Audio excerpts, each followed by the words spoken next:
Just a trash container? There is no such thing.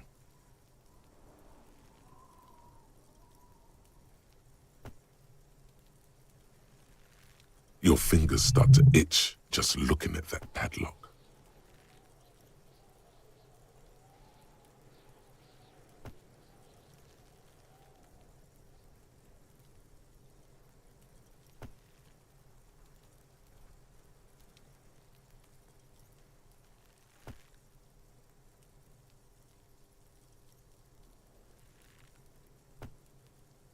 We could try using a pry bar. There's one in my motor carriage, or we could ask for a key from the manager of the Whirling in Rags. He probably has one. He might also have information. This is better than the pry bar idea.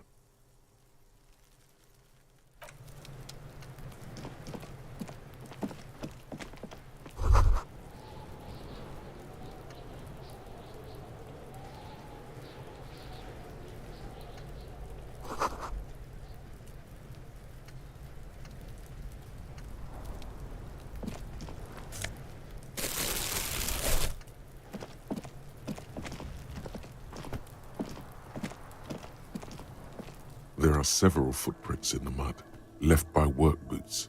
Anywhere from 6 to 12 pairs have walked here.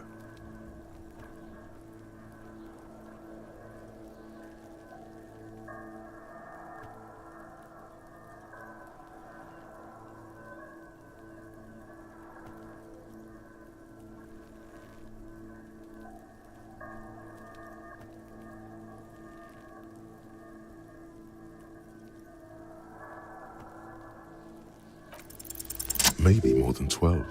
No, 8 pairs of boots have shuffled back and forth in the mud.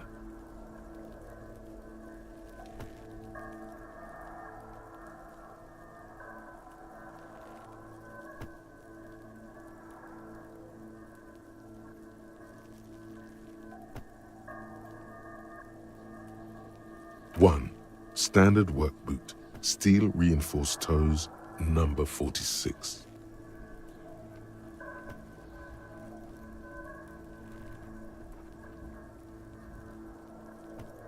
2, standard work boot, steel reinforced toes, number 44. 3, hobnailed work boot, steel reinforced toes, number 43. 4, standard work boot, number 45 or 46.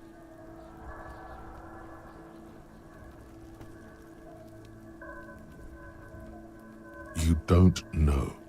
It's a miracle you can tell the prints apart as it is. The cold must have preserved them. 5, another standard work boot, steel reinforced toes, number 46. An aberration, light as air, even pace, same make of boot, but number 41. Impossible to tell. Could also have been an adolescent. The gait is undeveloped.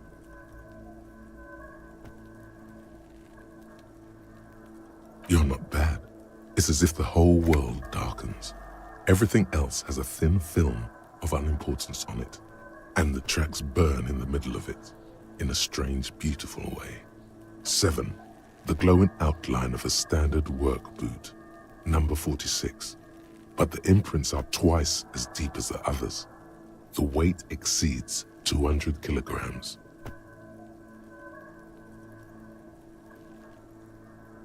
8, and yet another standard work boot, number 44. There's an aberration in the pattern of the sole, however. The right sole is smoother, more worn.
How many?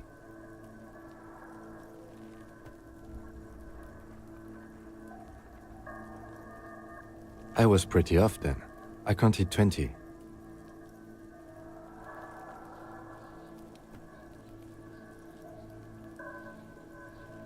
I never got the hang of it. Hyperopia. Do you see anything out of the ordinary?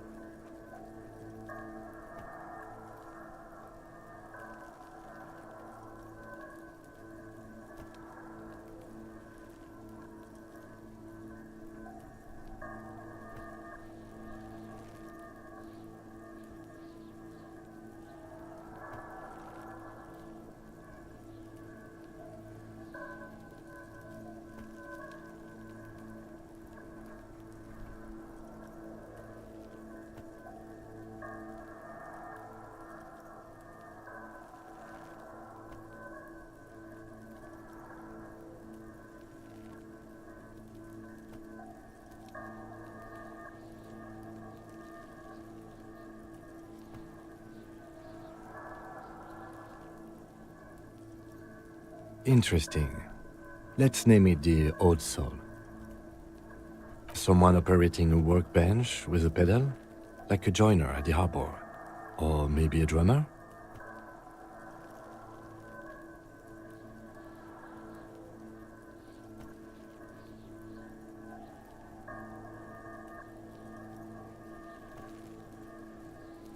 No, it's not.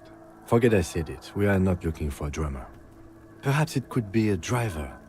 A driver would wear out their right shoe before the left. The accelerator is on the right.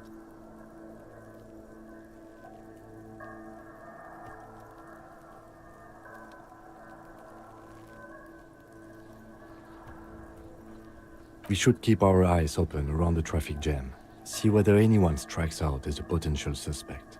Seems prudent, no?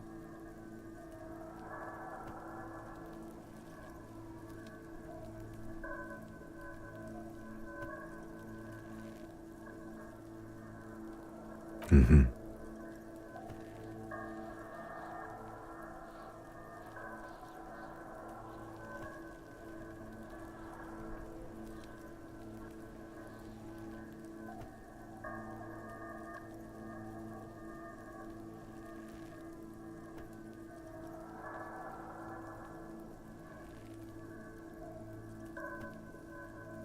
$200?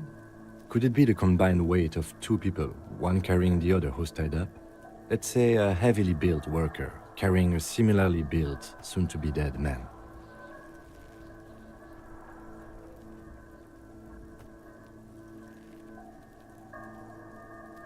He might be right. 200 kilograms of living weight is unlikely.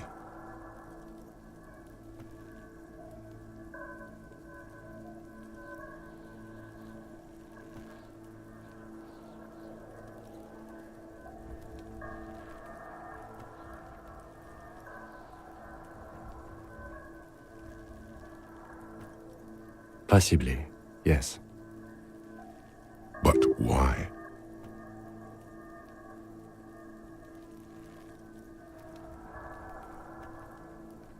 Yes, they could have used a makeshift stretcher or just march him up to the gallows.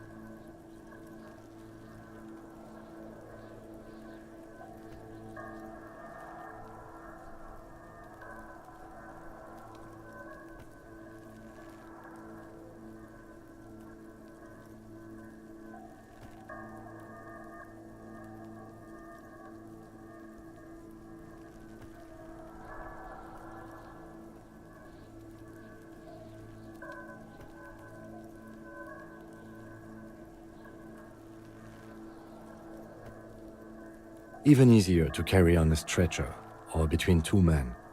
Anyway, it's for future consideration. What else can you see? A woman? Or a kid? Okay. How do you know? He knows it's hard to discern sex from a person's gait.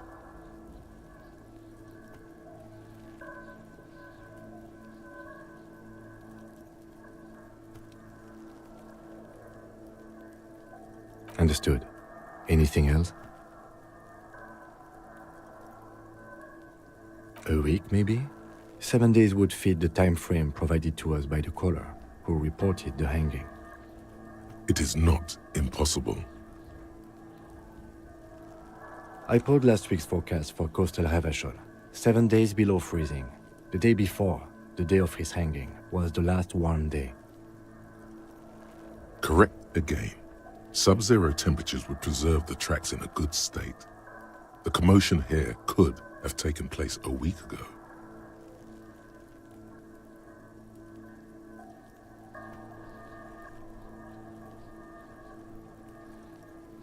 What do I think? A mob of people brought something heavy to the tree. One of them was carrying the victim. They shuffled around, especially under the tree. Then, after hoisting him up, they stood in a semicircle facing his direction. At first glance, this appears to be a lynching.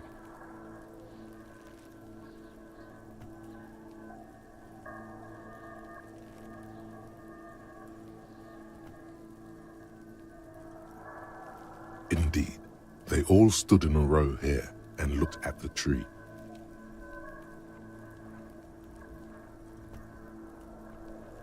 Yes, everything fits so well. Carried him over, hoisted him up, watched him hang.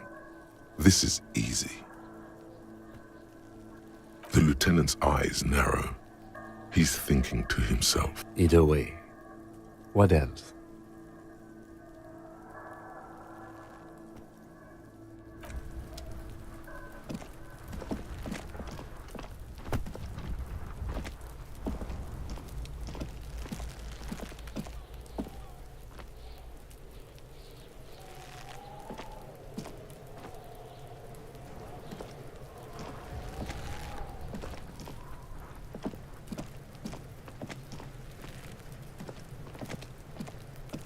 Kuno's got this! If there ever was such a thing as an ugly kid, then this is it. He's almost exquisite in his ugliness, like a gremlin.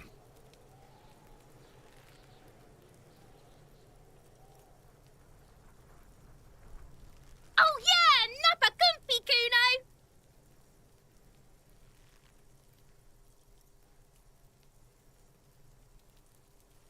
Right in the dick, Kuno! Get him right in the dick! It's loving in the dick. The boy is sweating profusely. His eyes are like two black holes and his jaw is twitching as if trying to break free from the empire of his body.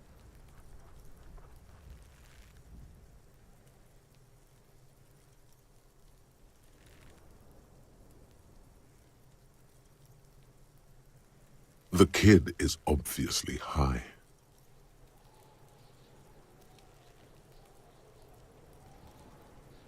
Fuck that! Kuno, yeah! Right in the mouthhole! Shits himself. The rake, Kuno!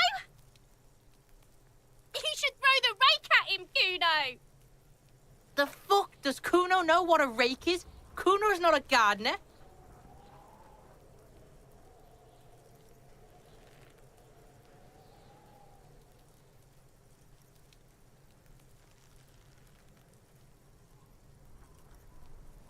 We shouldn't do anything. I don't tempt such. You will see. The language these kids are using, pure unfettered id. There will be no reasoning with those creatures.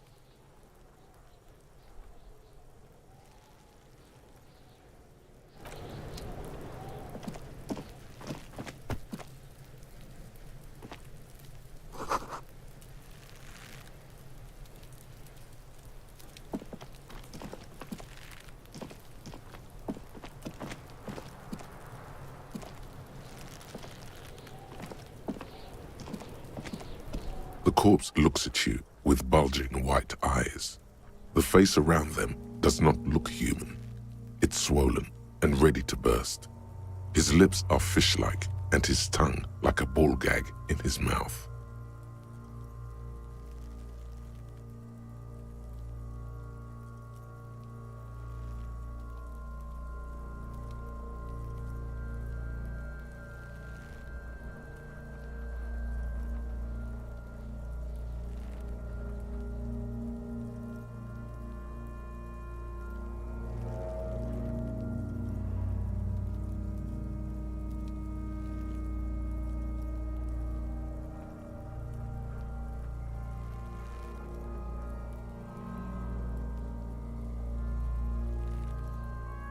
You seem to be holding your breath.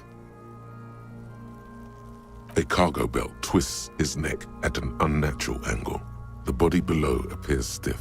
It's letting out an ungodly rot. The smell seeps in, even through your clenched nostrils.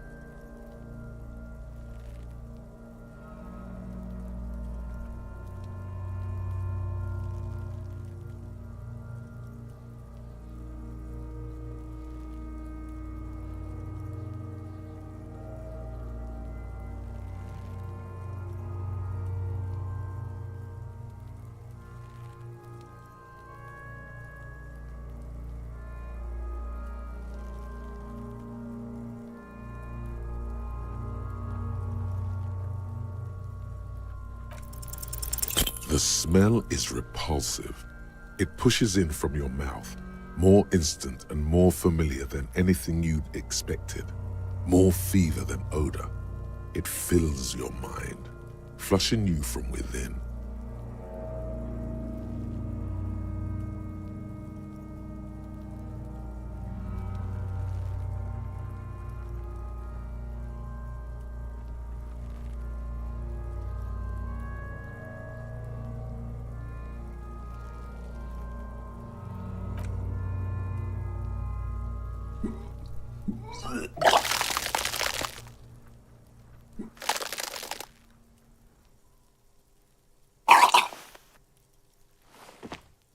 Too late. It's impossible to keep in. Your body curls and pushes it out, burst by burst. Until a pool of vomit lies under your feet and your throat stings from the stomach acid.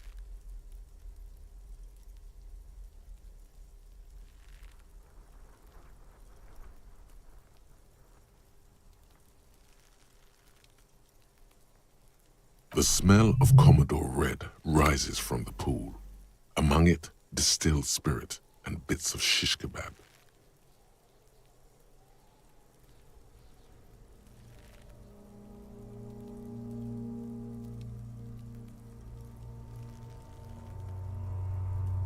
Keep it.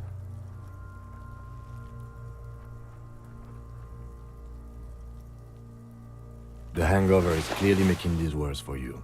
You could use some ammonia to clear your head. There is Frit nearby, east of the hostel. They usually have a small apothecary. If they don't...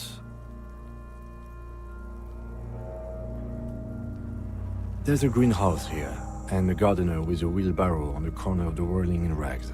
If she works here, she might have something for the smell.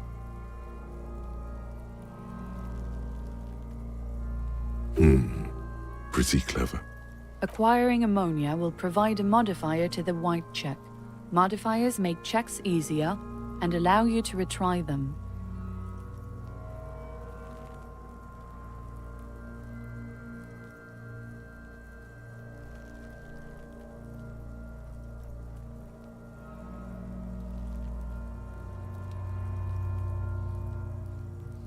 Active decay. It's okay to throw up, officer. No one is judging. He's about to blow! Cock's gonna blow, Kuno!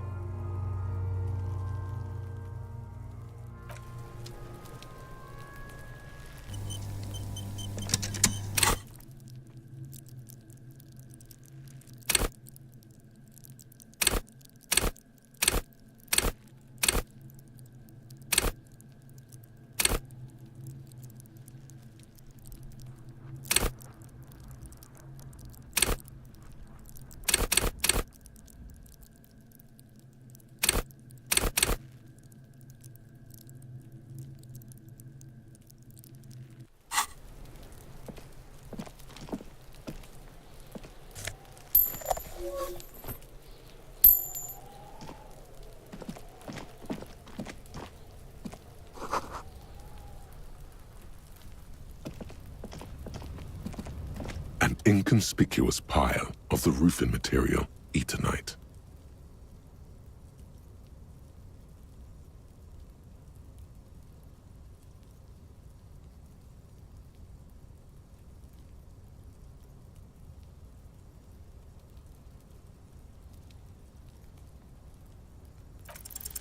Because there's a secret door hidden behind the panels of Eternite.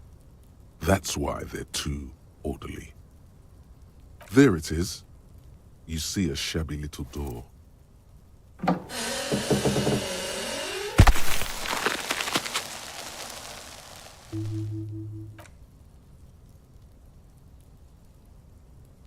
What is this then? A tool shed? Let's investigate.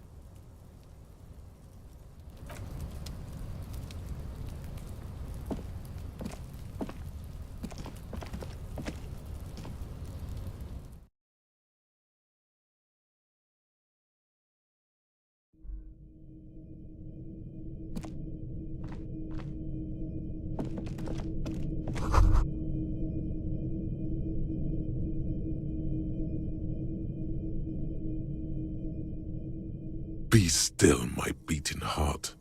It's amphetamine, sweet amphetamine. The lieutenant isn't studying the powder in the mirror. He's studying you. There's a good, vague way to ask where he stands on drug use. Professionally, I mean.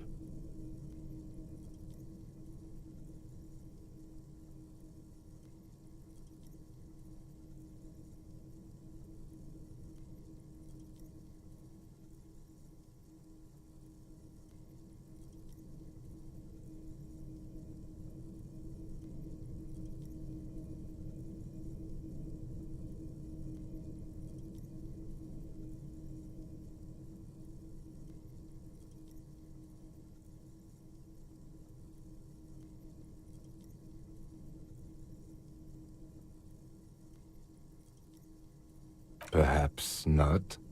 This is below our pay grade, detective.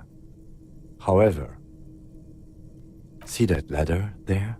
It's probably another way into the industrial harbor, no? A secret path the local kids use.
The worn map features the patchwork grid of the streets of Martinez, with directions to appropriately your finger moves through the various streets, across Rue de Saint-Ghislain and Rue Saint-Sipar, finally coming to a halt on the spot where you are currently standing. Although, For a more detailed view of the map, go to your journal and select the Map tab.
Looks like someone left his tarpaulin cloak hanging on the railing here.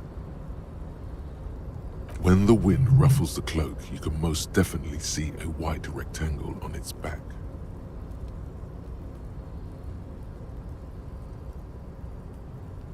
Yes, it's probably yours. It bears the RCM insignia, and you have a habit of being careless with your equipment. You could probably make the jump. You look like you've done some track and field in your day.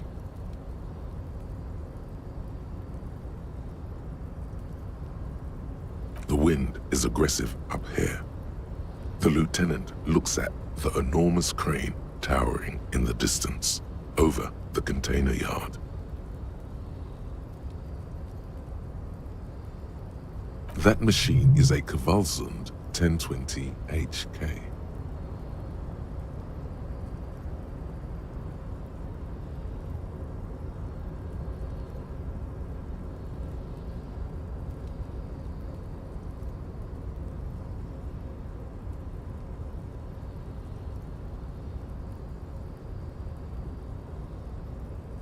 Is it?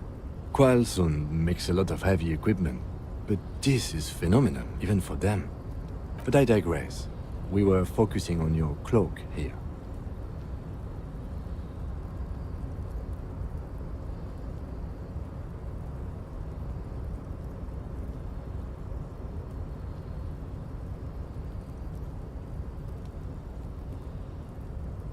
The cloak? I do think it's yours, yes. As to whether you should go for it? Well, it doesn't seem too dangerous. 2 meter stops. Whenever you're ready to do it, I'll be right. The cloak looks like a bag of goodies floating in the wind. Who knows what its pockets may hide?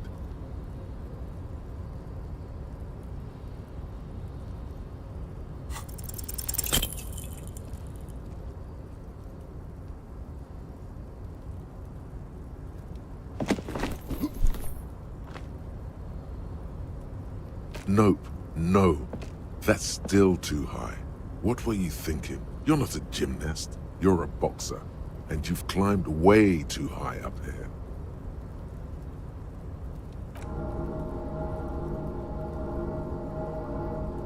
You could have died there. Shit, shit, shit, shit. I'm failing you. This wasn't part of our deal.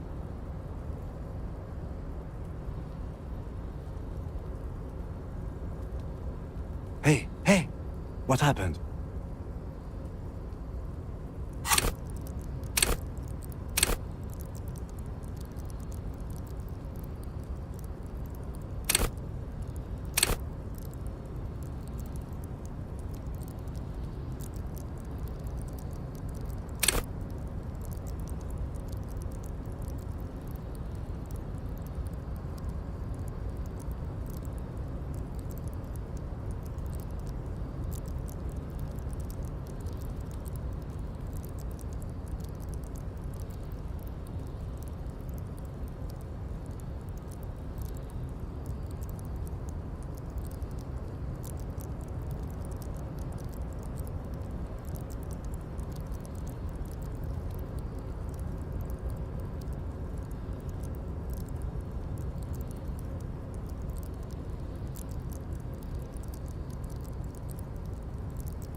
I understand. We can always come back when you are feeling better. It's just a cloak after all. What are we doing? We're awfully close to breaking into the industrial harbor. They are bound to have information, or it could be that we are just exploring.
This is a wall on the side of an apartment building.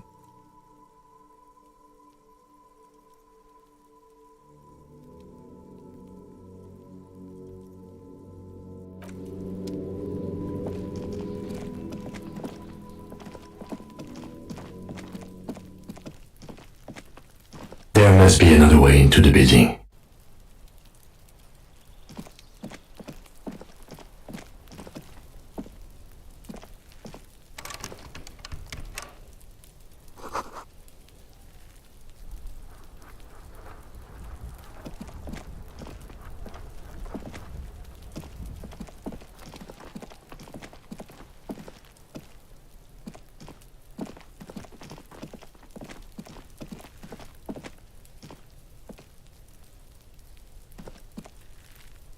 Yes?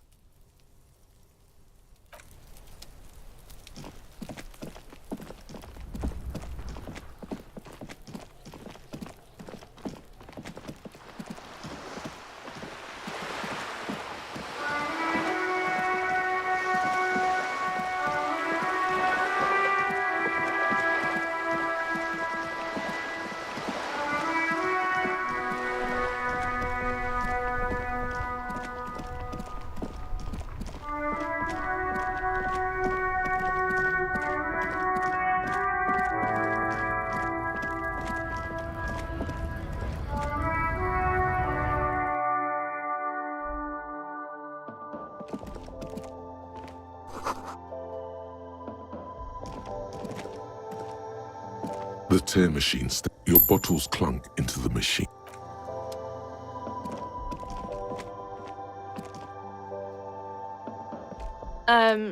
Is this about the questions again? She looks up from her magazine, eyes filled with... Yes. What we have is there, in the medicine cabinet. Go take a look yourself.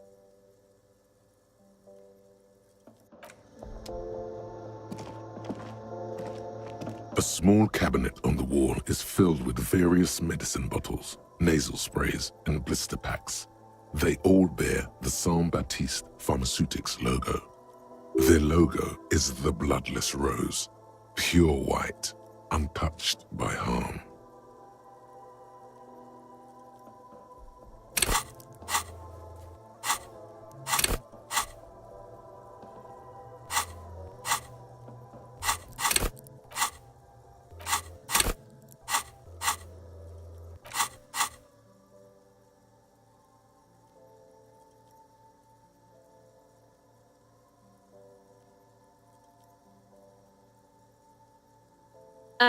Just ask me if you need anything from Saint Baptiste. We don't stock prescription meds, but Saint Baptiste, you know, the pharmaceuticals come. Saint Baptiste Pharmaceuticals, the one that sells meds out of Saint Baptiste.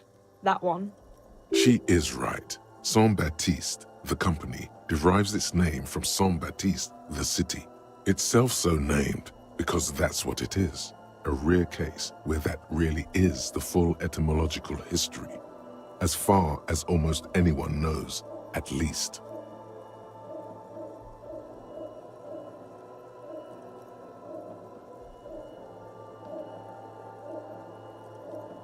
Okay, don't, overdo it or something.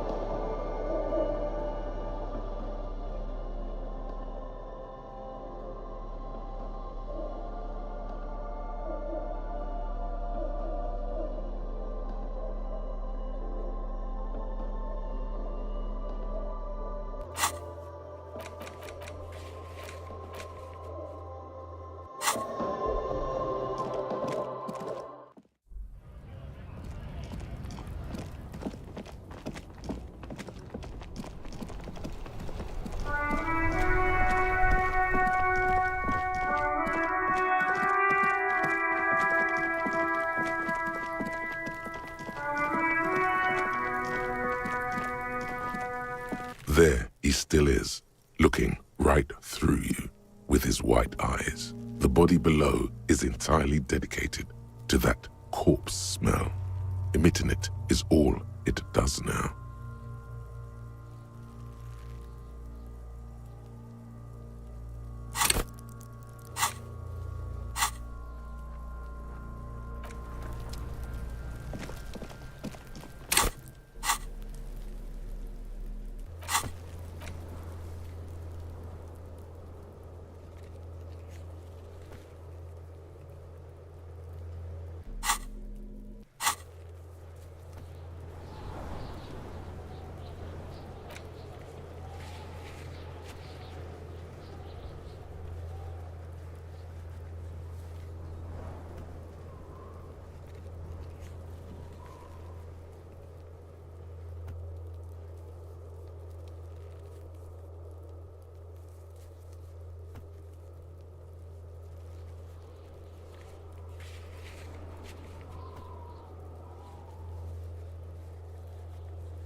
There he still is, looking right. The ammonia only makes it worse.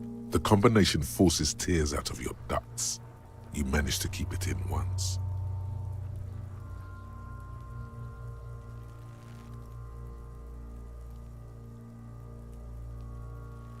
The second time, not so much. When the vomiting is done, your cheeks are wet with tears.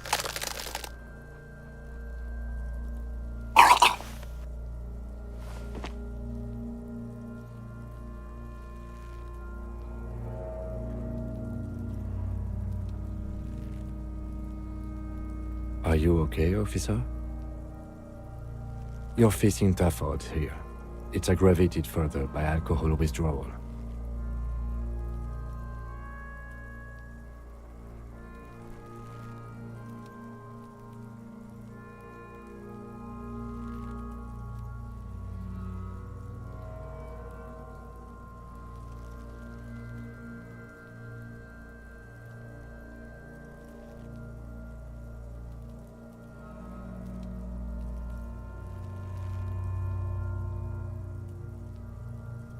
I've seen captains puke their guts out. It never gets easier. You never get used to the smell. Every Monday is cadaver day. Throw up, investigate. Throw up, initial autopsy. Throw up, bag it. Then drive to the station. Maybe throw up on the way there if you didn't bag the thing tight enough.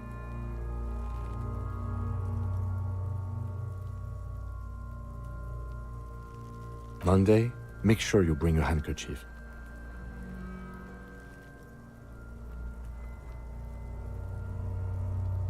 That's probably a good idea. Clear our heads. But before we can do that, you need to get your shit together.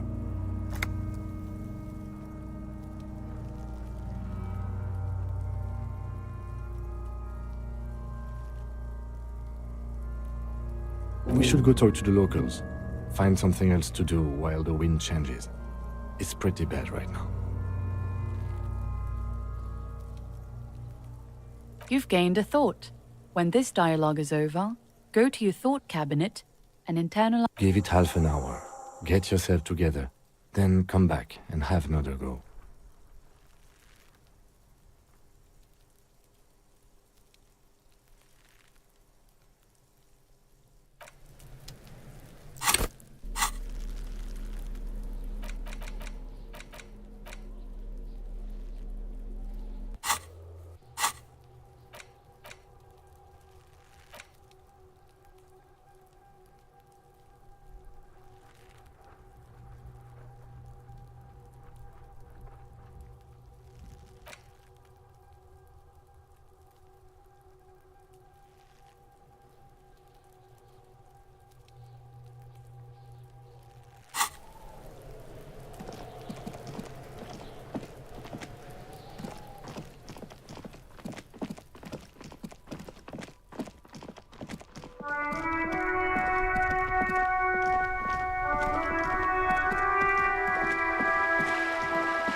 The sight of bullet holes stirs something in you, making you forget the lieutenant's surname.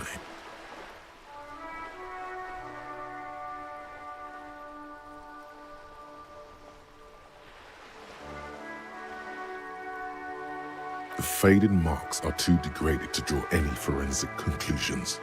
Just check. They look pretty ancient. Where?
Inside, you see a set of steering levers, a radio microphone, a pull-out toolbox, and the soft glow of the fuel preheater gauge.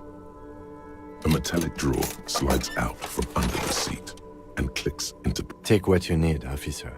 It's going to be a long case. I'm not protective of my tools, like some men are.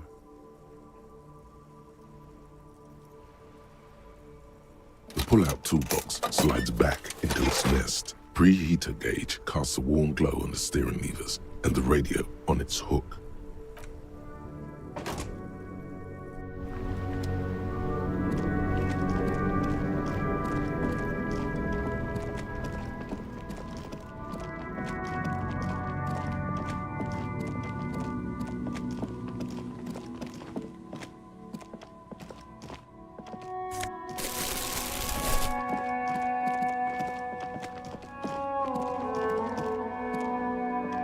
A couple of indicator lights are missing from this control panel.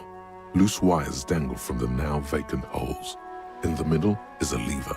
Beneath it, a small metal plaque. This panel usually closes the water lock, turning it into a bridge that lets you cross the canal. But there's a crashed salmon and butter sign in the way. Pulling the lever probably won't do anything. You pull the lever all the way up until the metal clicks against the contact pins. You hit, nothing happens. Nothing happens.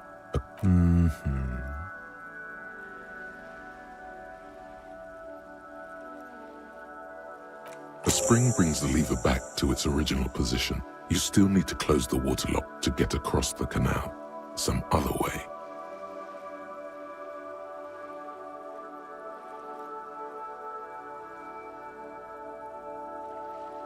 Wasn't there a sign over there saying functionality will be restored on Wednesday morning?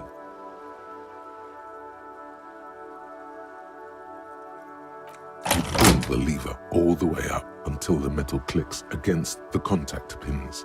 Nothing happens. A spring brings the lever back. Wasn't there a sign over there?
A crumpled billboard reading, "Samaran butter soaks in the canal."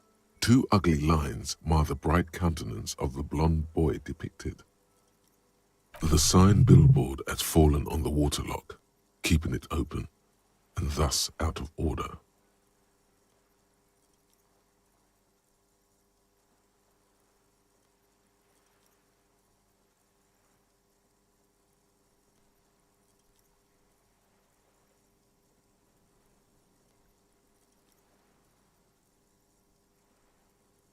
Whatever it is, the boy on the billboard seems very happy about it.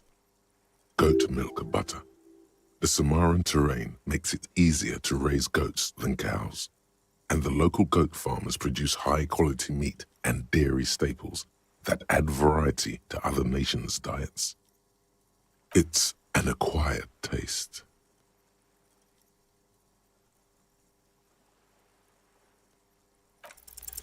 Judging by the size of the impact and the parallel lines of burnt rubber, the cause was probably a motor vehicle.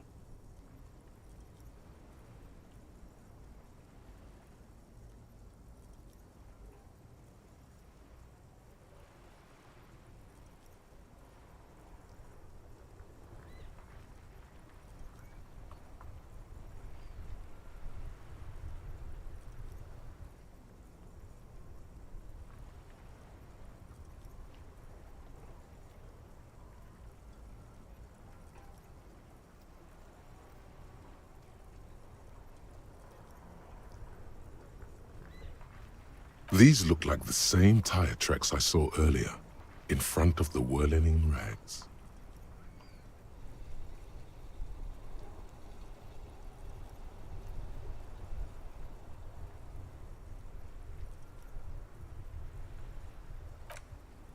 Side slip marks indicated that the vehicle was traveling up the crater at 35 kilometers an hour.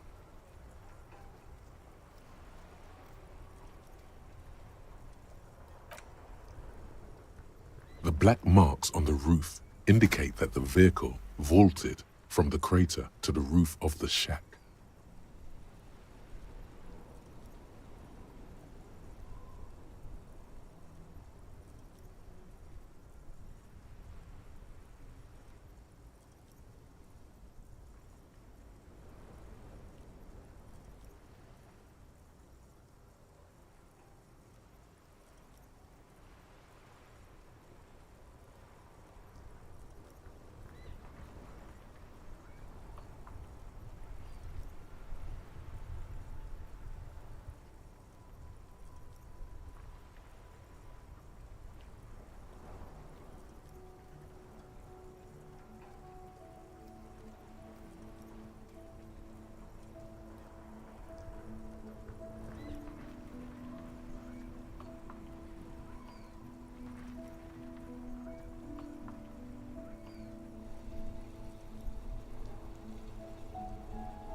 The panel served as a takeoff ramp.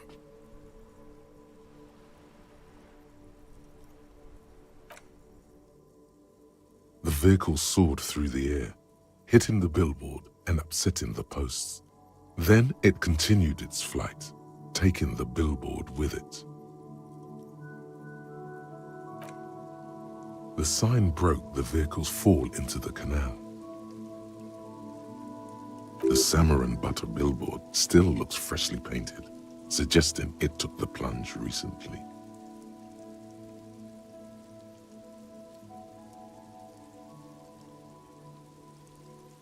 Within the past 72 hours.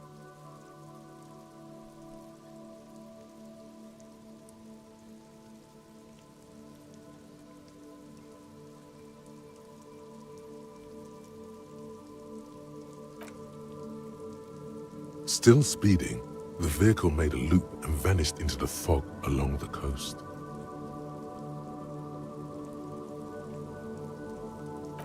There are two good candidates, the Caprice 40 and the Linear G22.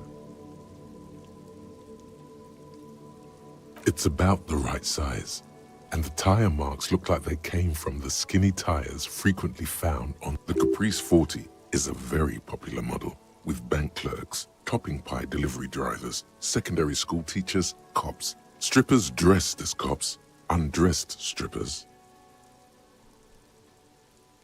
Very sturdy but light motor carriage.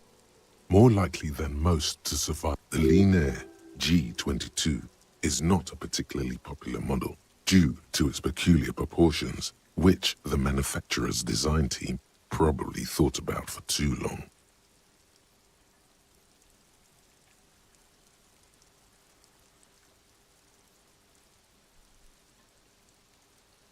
You'd have to follow the tracks to be sure. The lieutenant looks on. Wait. Indirect modes of taxation. Turns out those Financial Oversight Committee gangsters stuffed millions of hard-earned dividends away in the last place anyone thought to look. The hearts and minds of everyday Rivasholians. You need to spread that deregulation gospel to the people. Tell them about that foreign fair tax. Preach that 98% gross burden. Preach it, preacher man. Set the brothers free. Taxes are racist.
Any theories about what happened here?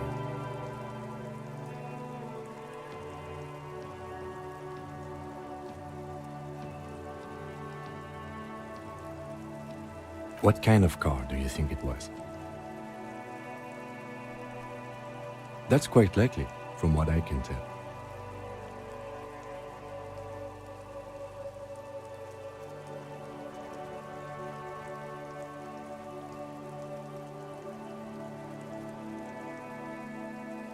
Oh.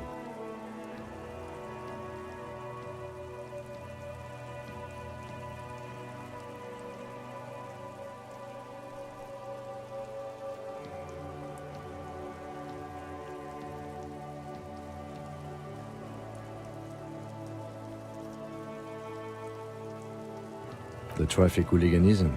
I hope not. Fortunately, we are not traffic cops. Should we get back to the murder?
The crumpled salmon and butter billboard still.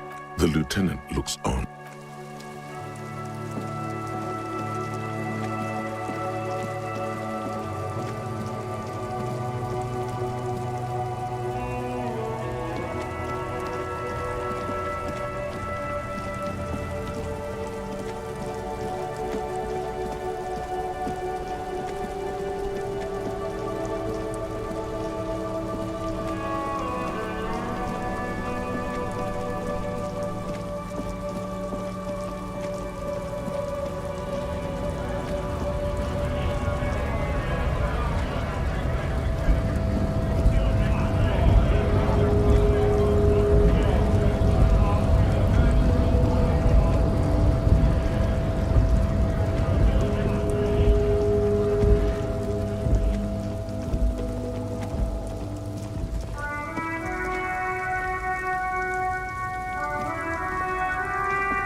The small, wrinkled woman does not greet you.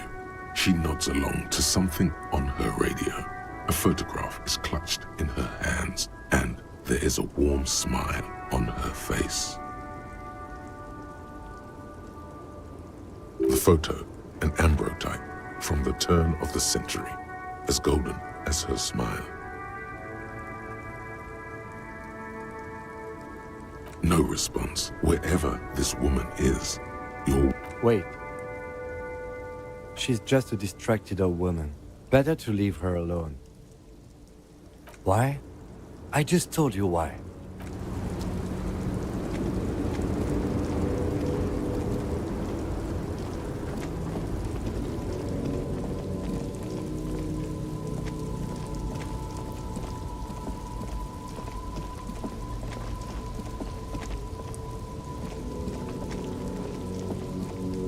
An old monument stands in the middle.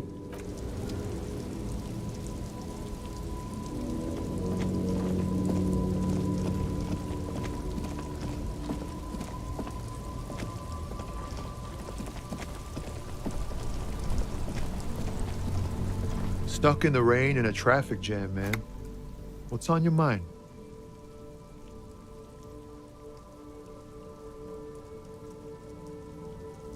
It's like, whatever's going on over at the docks. Workers got a blockade set up, making... Going on strike would probably help you dodge a bullet or two.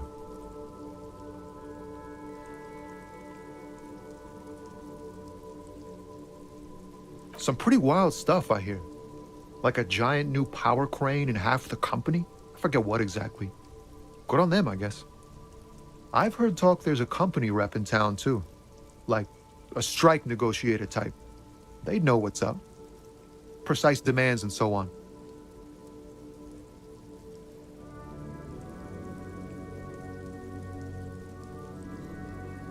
They want to keep that money flowing in, my man. Ka-ching. He doesn't blame them, but he's not on their side. That's for sure.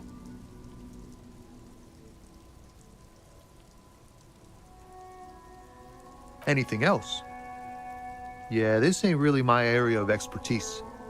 I just do my job and get paid. I have things to do and places to be. Us lorry drivers, camionneurs, you still hang around here waiting for this mess to end. Most have scurried off somewhere to get drunk or high. Or laid. Not that I blame them, really. Not my thing. Chasing transient pleasures is a drag these days. I prefer the examined life now. Thinking, reflecting, observing.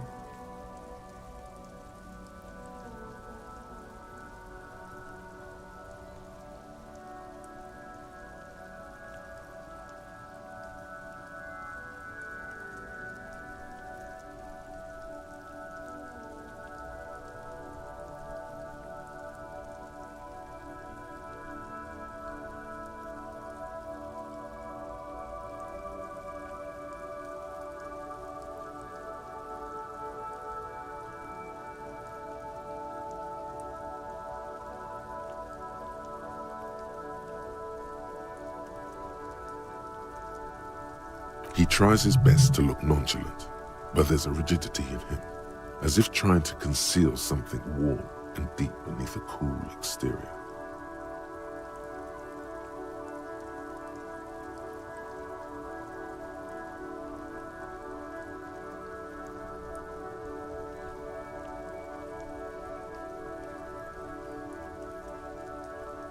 Oh, high-grade narcotics, illegal firearms, stuff. Relax.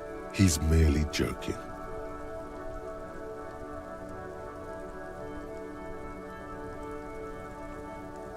Ha! No, I'm joking, my man. Found runs a nice, clean business. This haul of cargo is mostly sporting goods. You know, tracksuits and that kind of thing. They usually get shipped to Grad in the Occident, though we've been making headway in the Il-Moran market lately.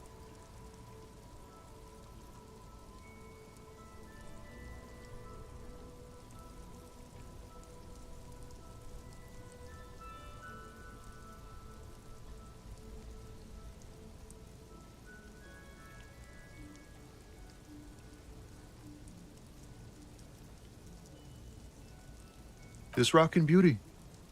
Sure is. Like a rash you can't get rid of. You interested in heavy-duty cargo machinery? A motor lorry, also called a camion, on Caillou and neighboring islands. This one looks roughed up enough to be some sort of found rust bucket. Maybe the A6. Good eye, my man. Yup, she's an old one, but reliable. Me and her spent a long time together.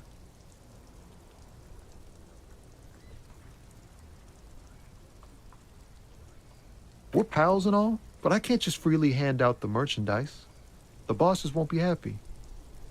Not unless they've illegalized sports equipment while I was on the road.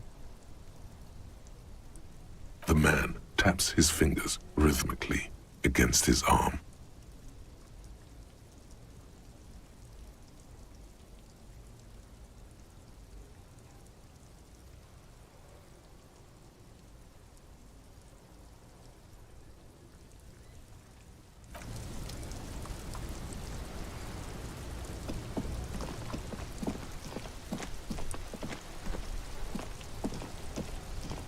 It's raining again. It was clear just an hour ago.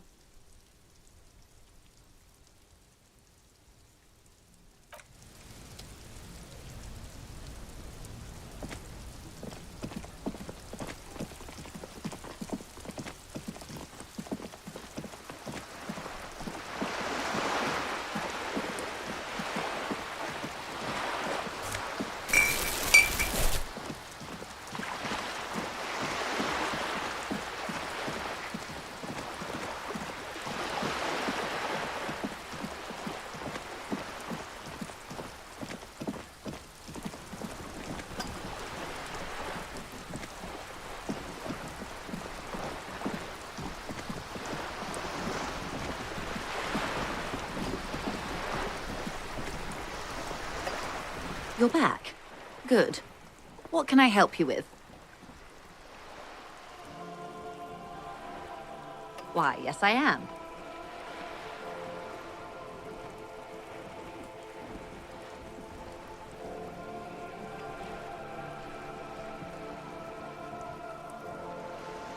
The boat? No.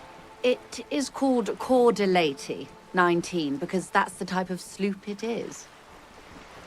It's a pleasure craft, a 19 pacer.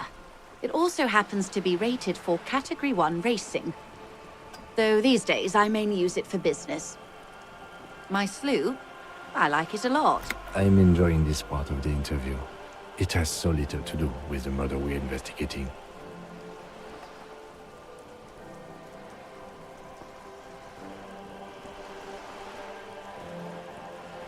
Of course there are. We're on an archipelago. How else are you supposed to get around? Yes, we are. We are on Le Caillou. Technically, the neighboring Ozone and Fas Alamer island groups are archipelagos, while La Caillou, by contrast, is a single fertile landmass, the fourth largest island in the world. It is not an archipelago.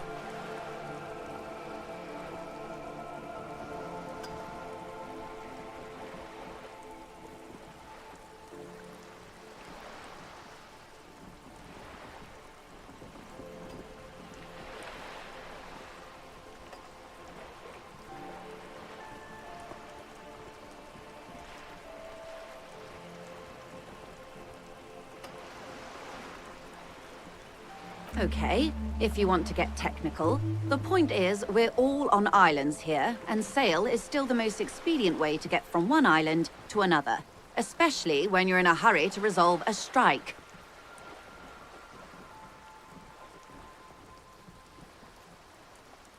I haven't seen anyone else drive a souped-up Capri-Kenema motor carriage either. Actually, that motor carriage has been specially issued to serve as a patrol and pursuit vehicle.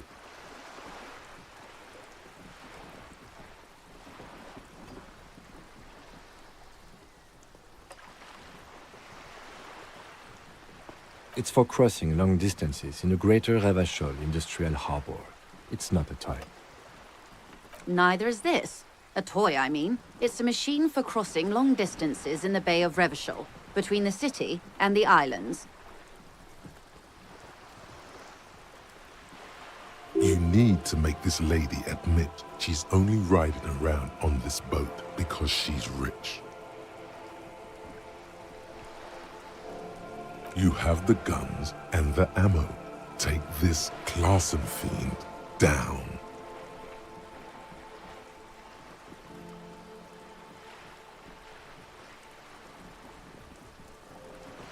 Oh my, the E word. You mean to say that it's a symbol of conspicuous consumption? That I'm a member of the ruling class?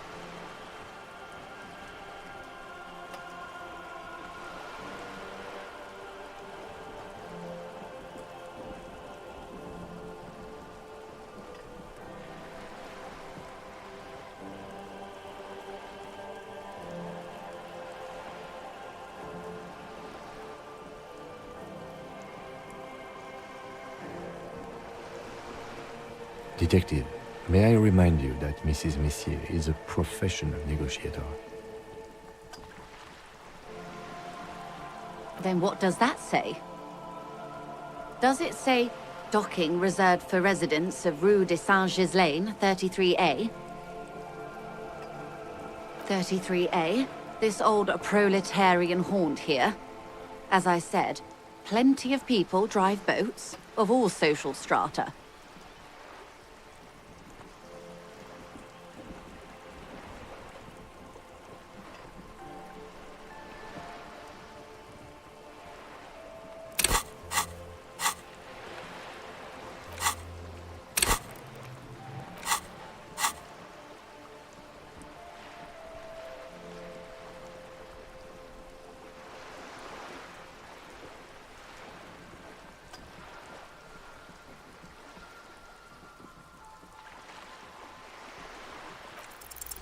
Your synapses flesh.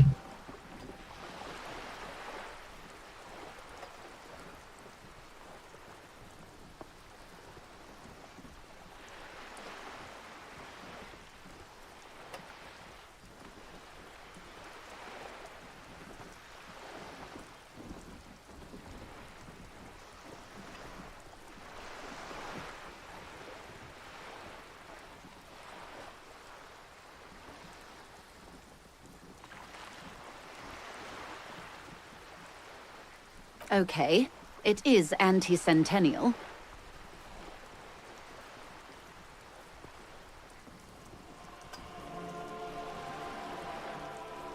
I assure you, they drove quite a hard bargain for this space. But you're right. I am a bourgeois woman, and this is my fast, lightweight, interminably bourgeois boat.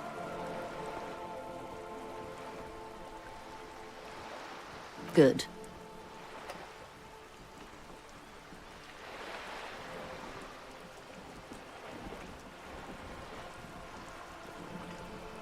Quite a few things, I'm afraid. The information I'm to share with you includes sensitive trade secrets. For the sake of my employer, I have to ask for your names and badge numbers.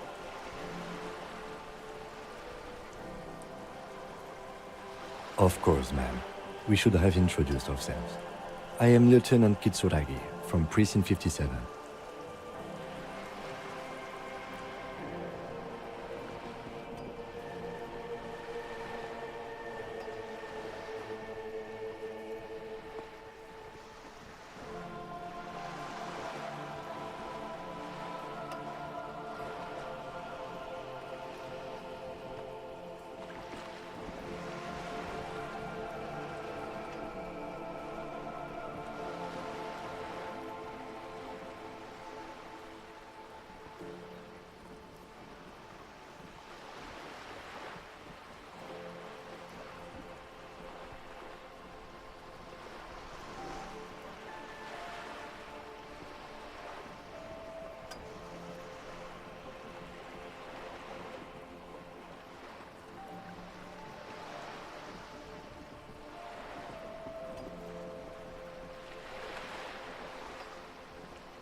And this is my colleague from Precinct 41. I'm afraid he doesn't have his badge at the moment. I hope mine will suffice.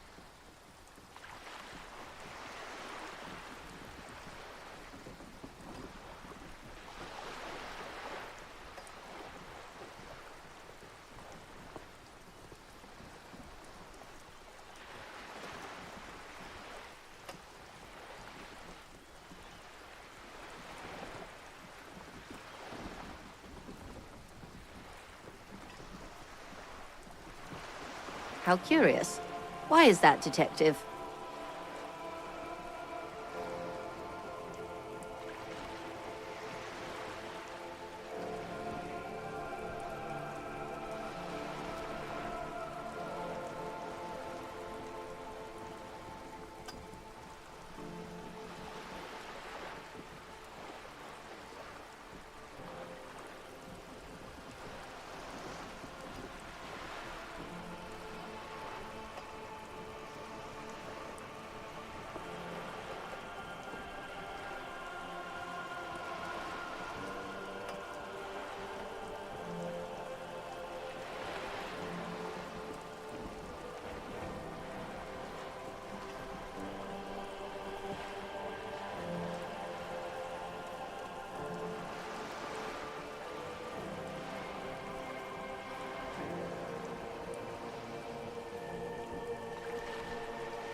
I see.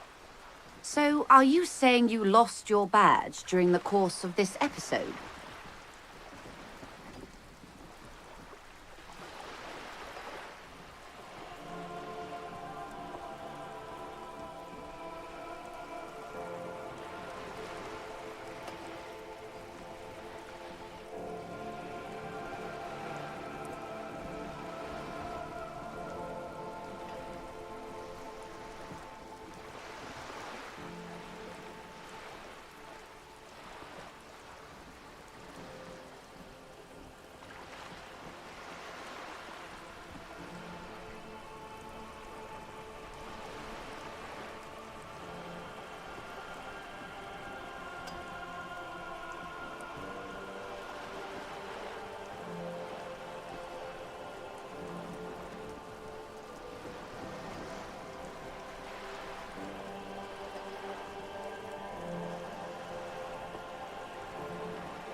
Oh dear.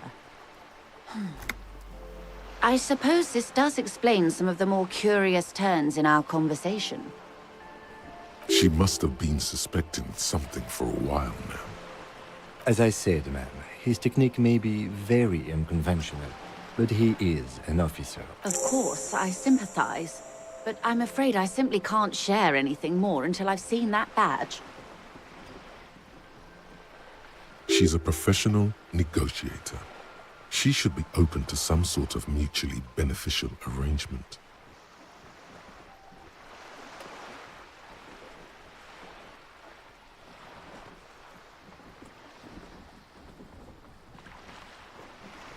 Of course.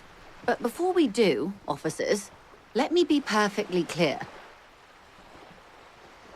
The situation is extremely volatile. The sooner we can speak about this lynching business, the better for all of us.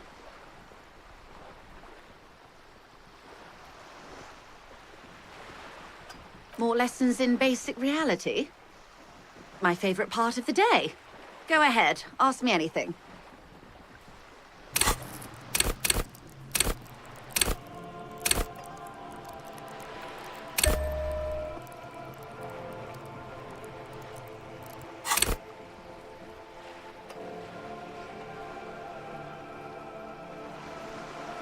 These are unimportant times, Detective.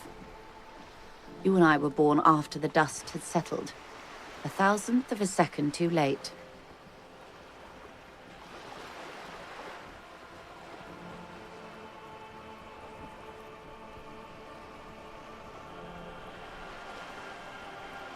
For the big time. The revolution.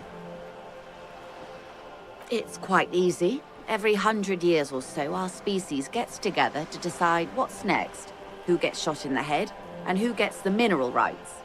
It's a real kerfuffle. Those would be the communists.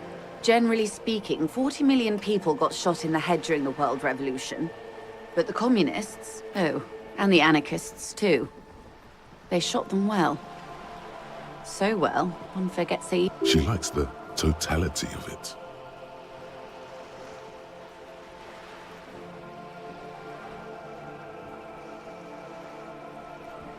Indeed. They piled them in mass graves in Ozon. And, well, that's the last anyone heard of those people.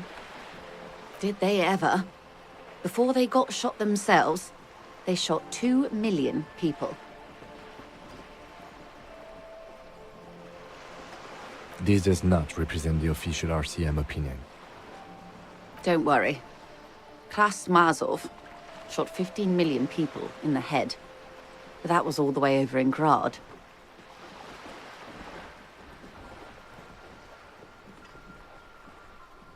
Oh, lots of people. Even the king got shot in the head, or thrown beneath a horse, or drowned. Accounts differ. It was unceremonious. Just as well, he wasn't actually the king. Just the king's nephew. The real king abdicated and lived out a long and productive life as a venture capitalist in Grad.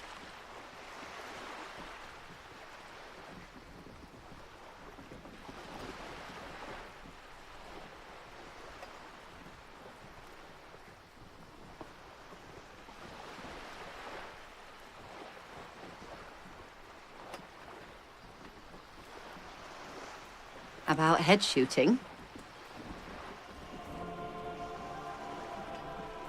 The liberals got the mineral rights. And by mineral rights, I mean everything. Liberals are usually middle-class people, Detective. Or the remaining gentry. The beneficiaries of the pre-revolutionary. Some were rich enough to stay with the Constitution, with monarchy. Big mistake. Others bet on the revolution. They were called the ultras, or ultra-liberals. They fared well. They didn't win so much as survive. We were the last ones standing when the war ended. We. She's one of them. Of course. To foreign intervention. The coalition. Those people really took the mineral rights.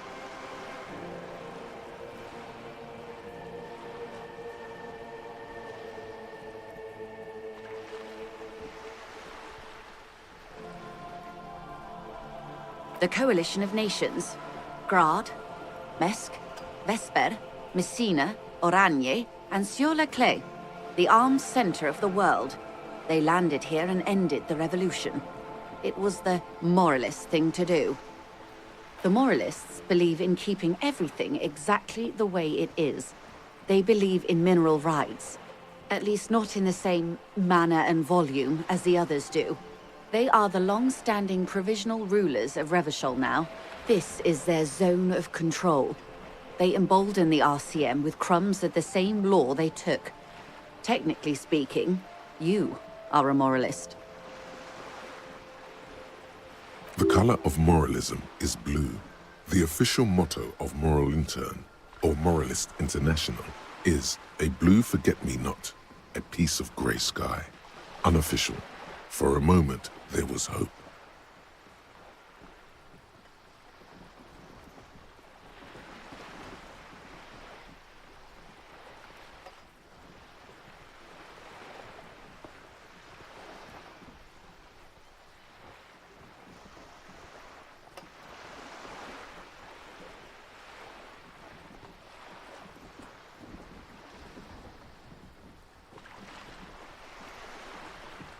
Of course. Not easy to be moderate about head shooting in your line of work. Rooty tooty, pointy shooty. That's the way of history.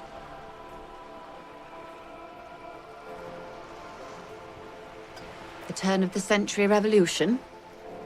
The revolution began in '02 on the Isla of Grad, though by the end, nearly the whole world had gotten involved.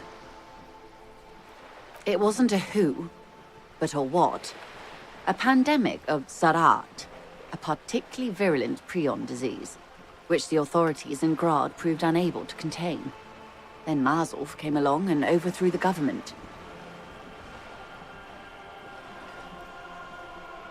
It made people overthrow their governments. Of course not. It was a highly infectious microorganism that destroyed brain tissue. The actual causes of the revolution were material. The pandemic only provided the spark. It was a funny time in history. They discovered transistors and rock music, but they didn't know anything about prions. Nobody did. From Revachol and Grad? Not far. The world managed to cauterize itself. Mazov's government was overthrown in '08, and the coalition crushed the Revachol commune 2 years later. Why? You and I, officer. Our lives in the zone of control.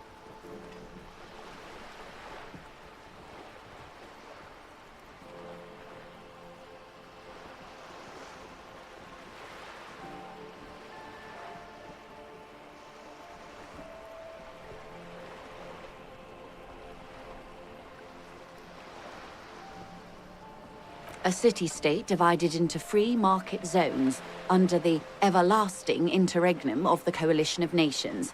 And you, of course. The zone of control is the third incarnation of Revachol. After the failure of the suzerain, modernity. They developed the marvels of the inter-eastlery communication. Telematic milieus, radiation, colored plastics. Meanwhile, in Revachol West... 51 minus 8 equals 43.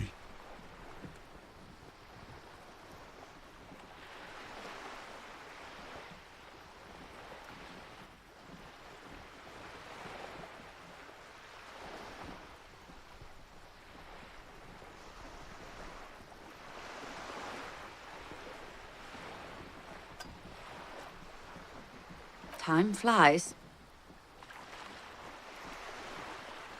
Anxious to hear more about mineral rights or who got shot in the head? They are what they are. Who knows? An afterbloom may... Anyway, enough sentimentality. Is there anything else you want to know?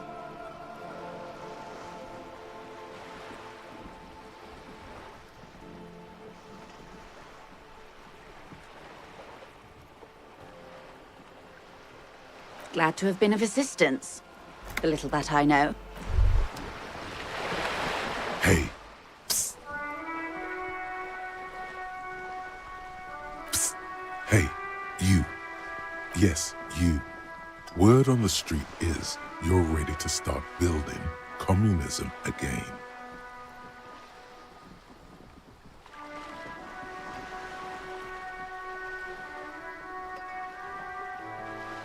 You keep saying things like, down with the bourgeoisie, eat the rich, sodomize the landowners, impale all people who have more than 25 real in their pockets, literally murder all human beings regardless of their political beliefs. That kind of stuff. Oh yes, the mask of ambivalence. Don't deny it. You're about to rip it off and reveal the monstrous seven-eyed lamb of global communism that would devour and master. Everyone can see that. So tell me, do you have any questions before we fire up the big communism builder? Or do we get right down to it? Failure. It's about failure. Of course you do. You are failure. You are communism. Absolutely vanquished, beaten, curb-stomped, shat on. While everyone else is out, you alone, against every living thing, against every human alive. 800 trillion real in the hands of an impossibly well-organized ruling class. Towering city blocks of bankmen who have you against the atom, the charm and the spin, where the whole world failed. Matter failed to bend to human will. Human will failed to get out of bed and tie its laces. You alone, single-handedly, will read. Now get to work, comrade.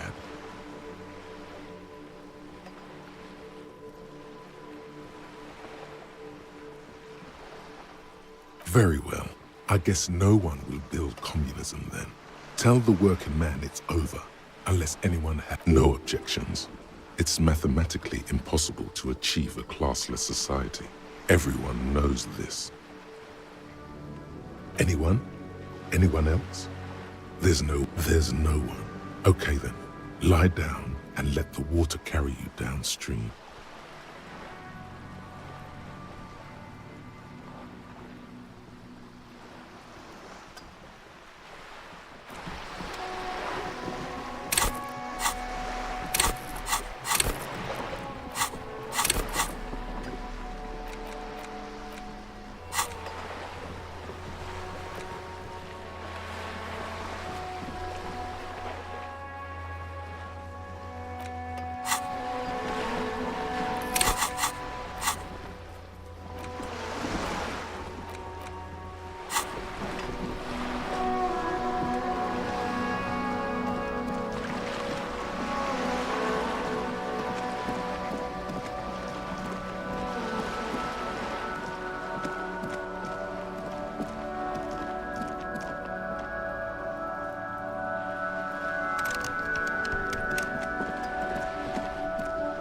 A sturdy metal door guards the southwest entrance to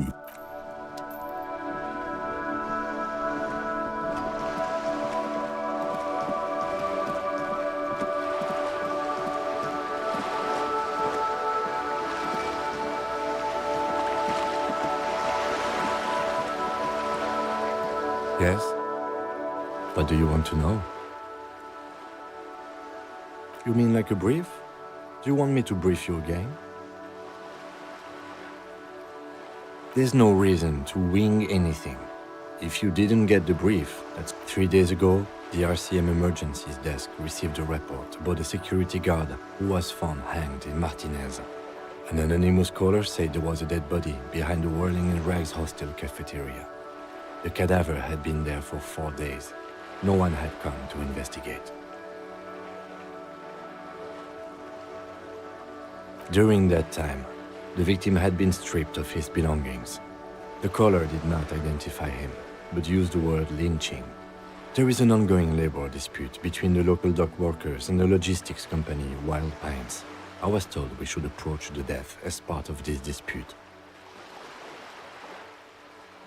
They didn't identify themselves in any way. The tone was muffled using a device of some sort. The desk could identify neither the caller's age nor sex. There's a strong prejudice against involving the RCM in what's seen as union matters. The dock workers' union is the de facto police in Martinez. Now it appears they've started executing too. We cannot allow that. That's us, the Revachol Citizens Militia. We're the The RCM, or the Revachol Citizens Militia, is the police force you and him are part of. A self-organized peace corps of the occupied city of Revachol. The RCM operates within a legal twilight, yet its authority is rarely questioned. It's super useful to know this. That's right. No, it's not a particularly mysterious case. The deceased is a security guard for a corporation involved in a labor dispute. It doesn't take a DeLorean polymath to put the pieces together. I just don't see the case getting more mysterious than that.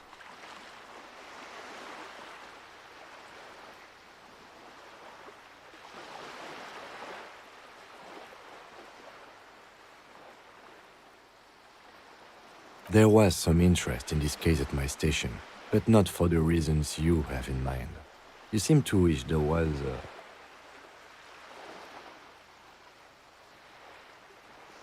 Excellent. Was there anything else? Good. Me? I don't see how my life is pertinent to the investigation.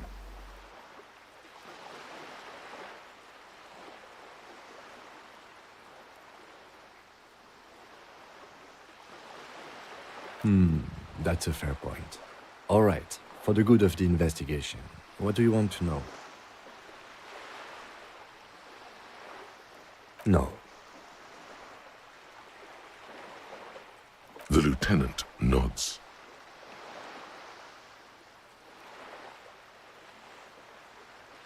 What do you mean? I have no idea what you're talking about. The lieutenant's conceptualization skills must be rather rudimentary.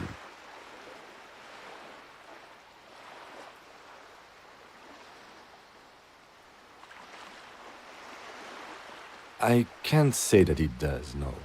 The lieutenant produces his small blue notebook, and we all have our different mediums. His is written.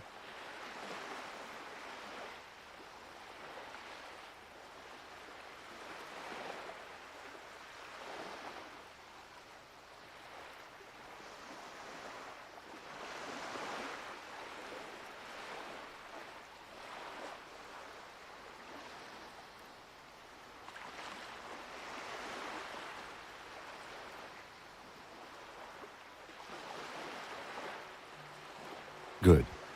Let's change the subject. Excuse me? You have a distinctive way of walking.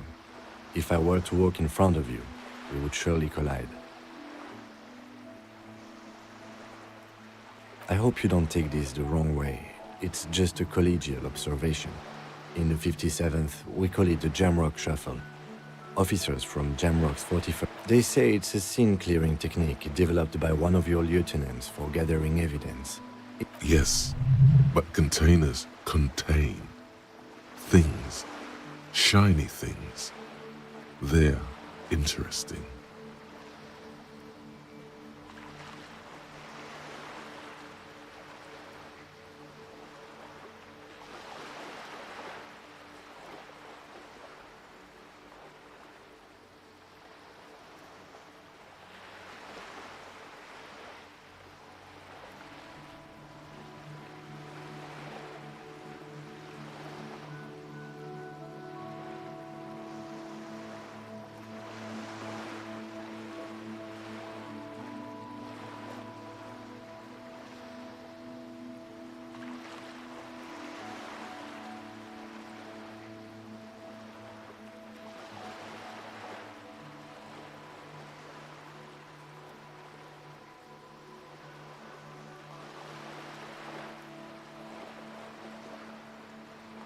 I don't know.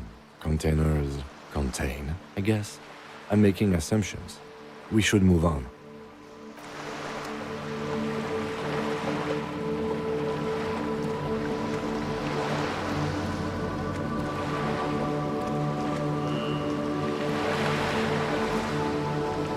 This coin-operated viewer is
tarpaulin cloak with possible RCM markings is still caught on the railing.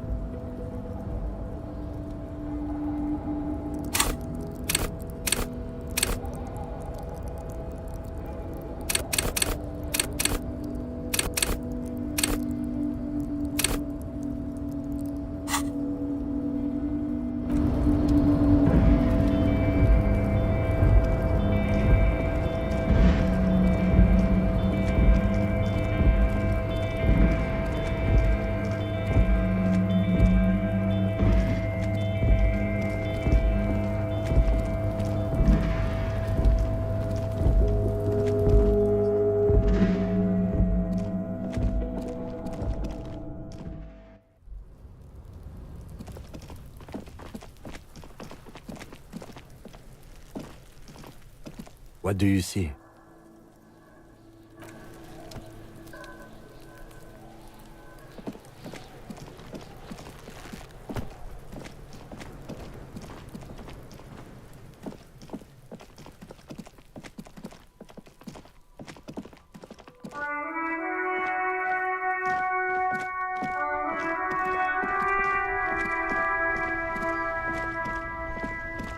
Inside, you see a set of steering levers, a radio microphone.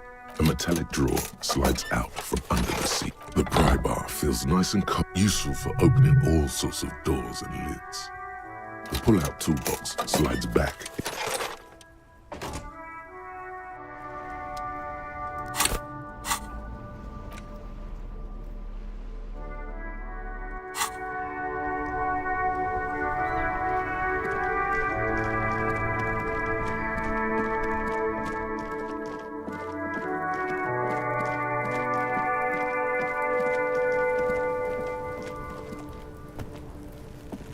This trash container is locked. The sliding lid has a padlock that says, "Whirling in rags."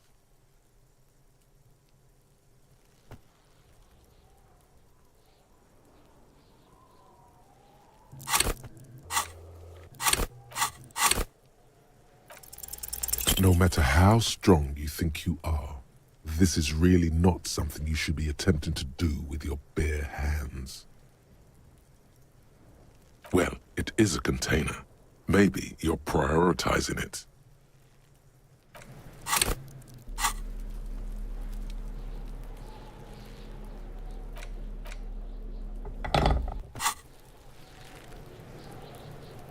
This trash container is locked. The sliding lid has a padlock that says, "Whirling in rags."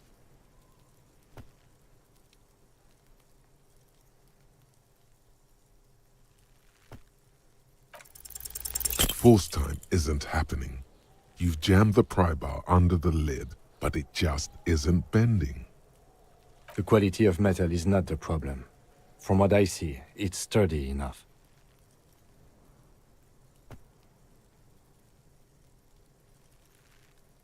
There's a creaking sound as the pry bar slips under the lid. You hang from it like a moron, huffing and puffing. Clearly the technique is wrong, but nothing else comes to... Let's ask the manager for the key.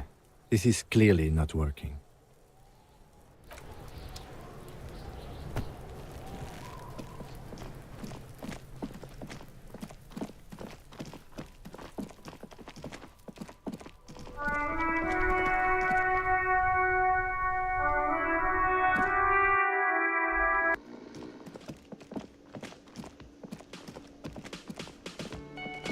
Can I help you?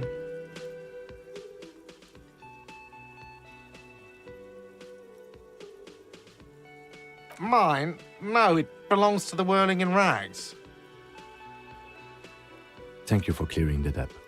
Why do you keep the container locked? Why? To keep the hobos and drunks out. That's why. And the neighbors too. They put that... I thought as much. And are you the only party with access to the trash container? Well, yes. Us and the garbage just... It seems a little callous, doesn't it? Something stirs in you. Prod at him and find out.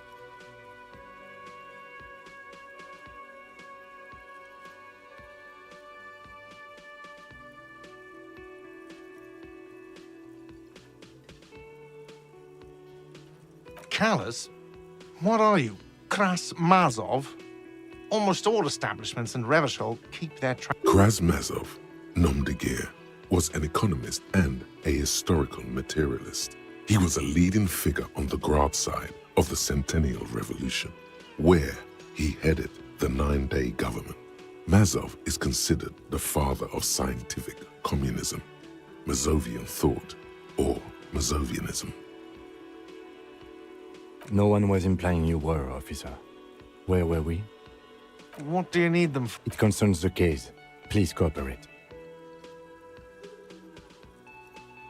Just bring them back once you're done, please.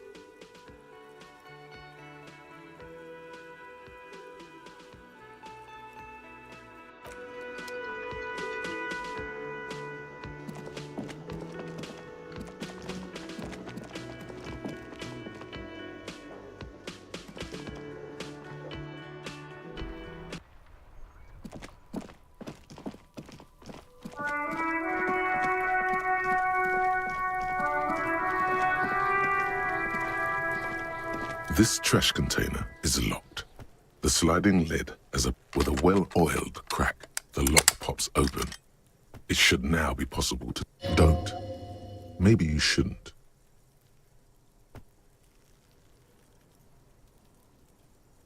Just a feeling.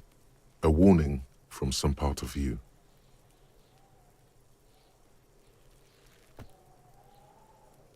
No. We need to investigate now.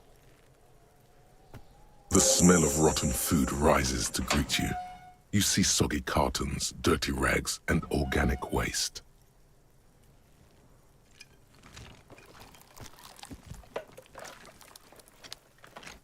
We're just in time. This hasn't been emptied for over a week.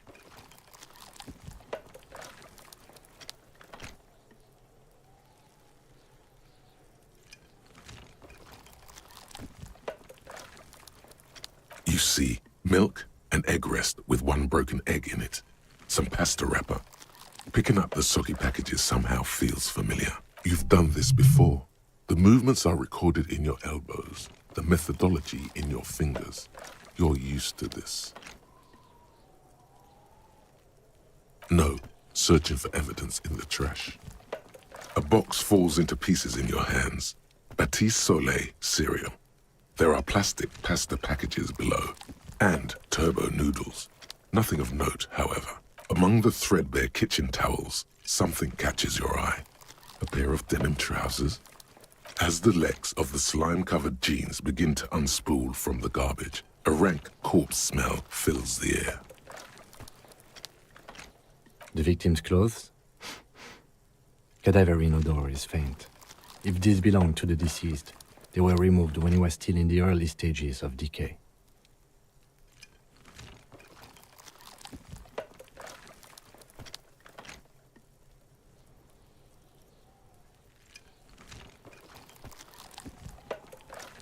Drop them in here, officer.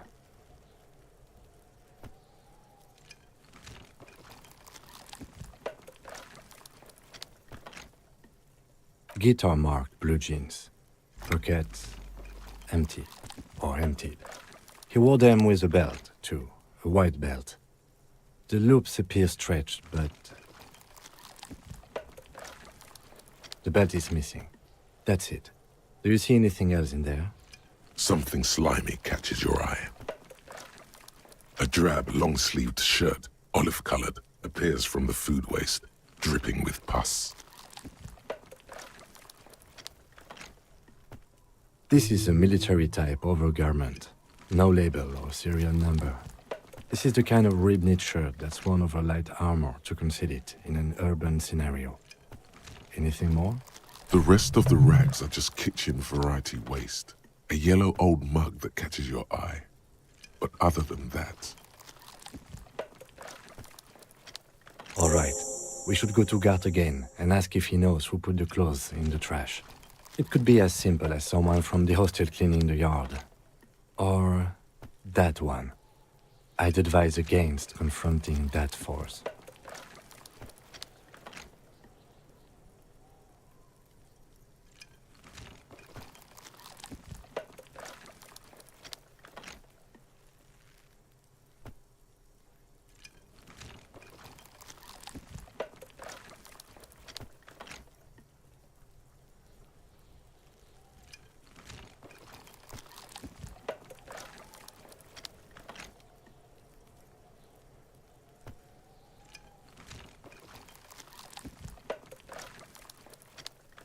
Not really.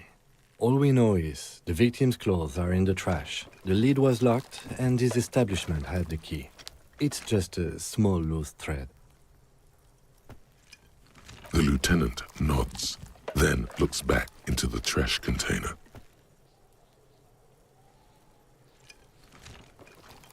It's just organic waste, cold and slimy on your hands. Apple and potato peels, mostly. Unidentified sludge, and the occasional chicken bone thrown in for good measure. But hey, what's this?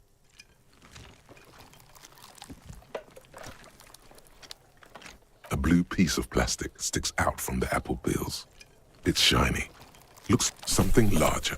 A clipboard. A blue plastic clipboard with moist papers hanging from it. They look badly damaged, but you can still make out forms and notes, written in a man's handwriting. Officer, is that your paperwork?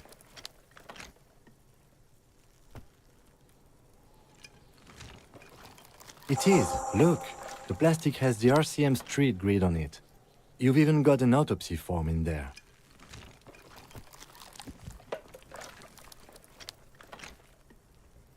If you don't mind me asking, how did this get in the trash?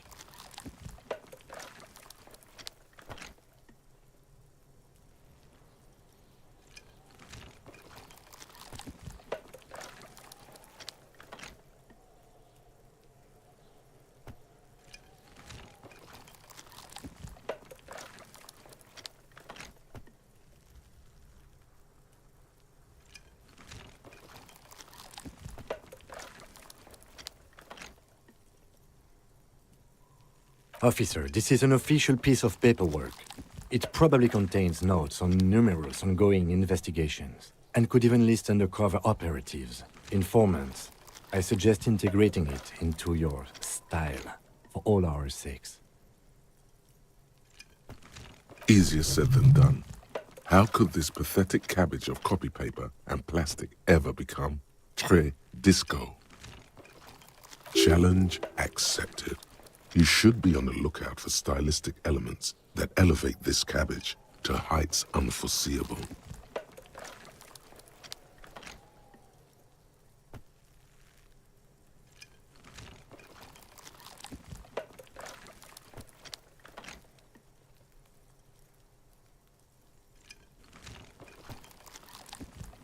Good choice. Soggy carton and some kind of food sludge welcome you back, invitingly. Officer, this is sensitive information. You need to take this seriously. It would also not hurt to start taking notes on the case. Now, tell me what your eagle eyes see. Or are we finished?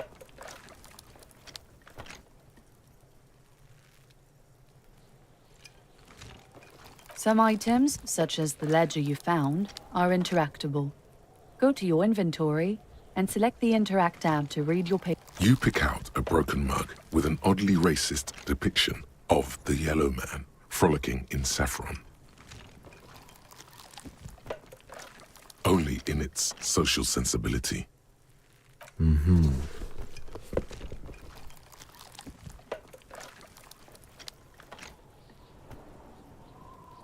container sounds a muffled gong. That's one thing off the list. I think we got it all.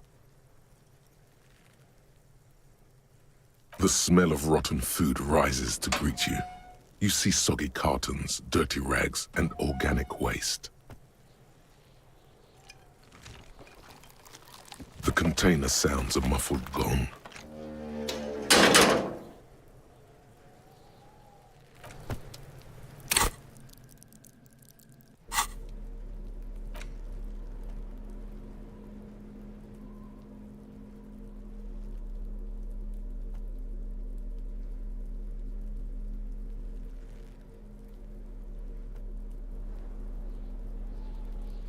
It's the ledger you found in the trash. A pitiful cabbage of white and yellow papers hanging from plastic board, barely held together by a metal clip. This sad display is made complete by the faint smell of urinal cleaner.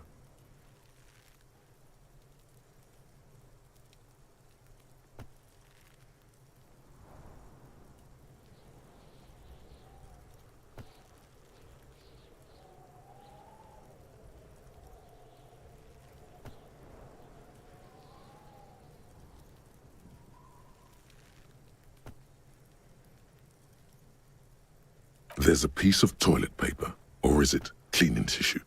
No, it's toilet paper, desperately sticking to the back of the blue. It's a metaphor for you. Thank you, waterlogged ledger, for spelling it out for us. It's just toilet paper sticking to the back of the plastic clipboard. You can take it off if you want. Way cool. It says, everyone look at me and my toilet paper covered cop ledger. I don't care. My ledger is droopy and it smells like a urinal. Not a new edition though, so keep that styling case open, my friend. An aluminium block runs the width of the board, biting down on the paperwork. Its crocodile teeth are the only thing keeping the papers together. A regular pen, the surface is interrupted by a silvery sticker. It's rectangular, sparkling with iridescence. You don't know how you didn't notice it before.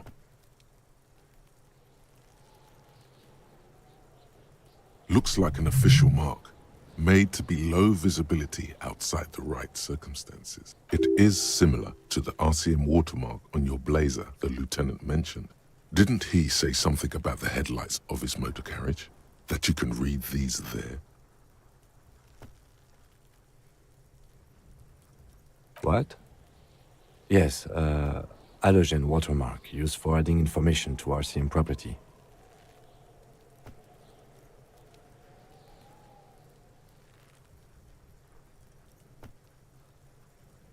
It depends. Aside from an anti-counterfeiting stamp, mine has my station number and address.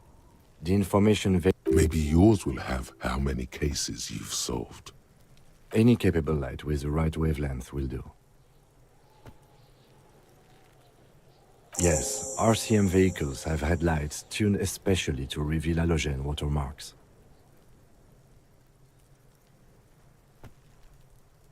This means you can read the watermarks if you just turn the lights on.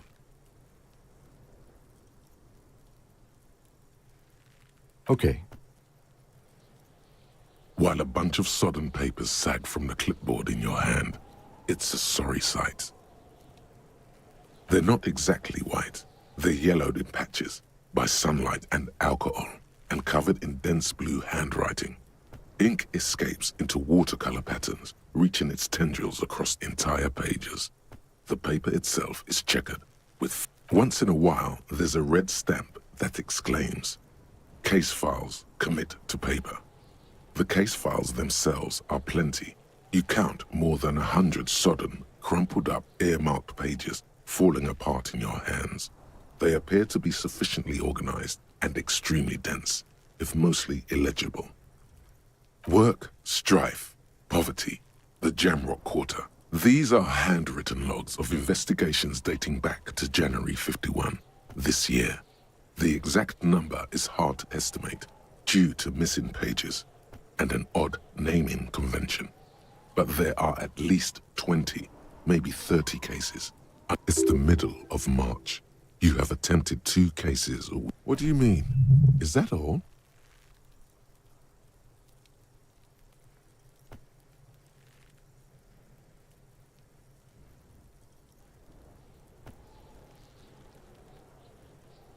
Yes, it appears you employ a, shall we say, robust yet literary system. Each investigation has its case number written on the margins.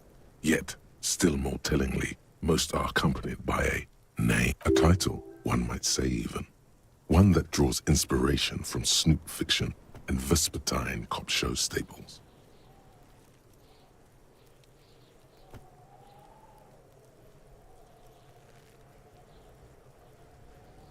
Yes, all caps. One is called The Next World Mural. Another, The Square Bullet Hole Murders.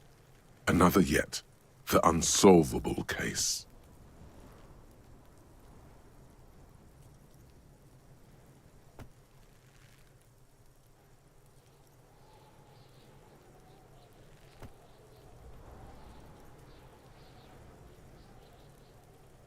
Others appear more light-hearted. The guys on a couch in an unexpected location, and the murder at the hookah parlor. Even the rare article-free collapsing tenement. Murder features prominently throughout.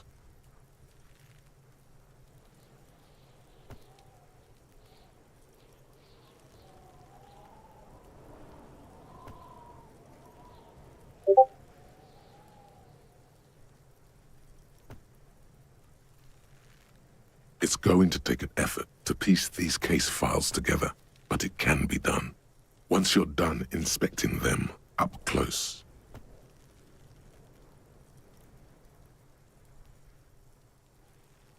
Huh? 2 complex cases to undertake is a lot, yes. You really have to push yourself. I would not suggest it, lest you start making mistakes.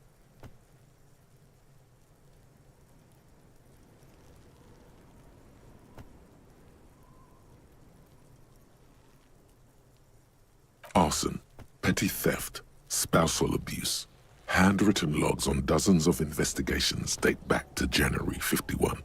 Stamped case files, commit to paper. These are your last couple of months in Revachol, Precinct 41, Jamrock Quarter.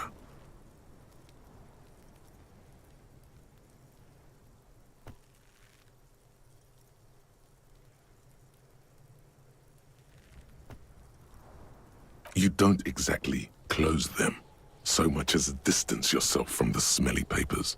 They're a little further from your nose now.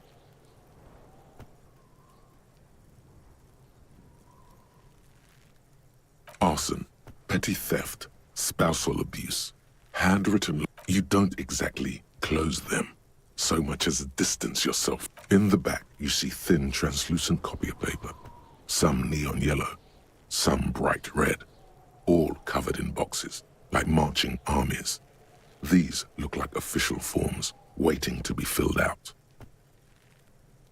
Then rip them from the binder and hand them out, according to type of form. 3. The topmost are misconduct fines, the middle ones are station calls, and the bottommost are field autopsy forms. Each is easy enough to make. You don't have to be an intellectual giant to do police work.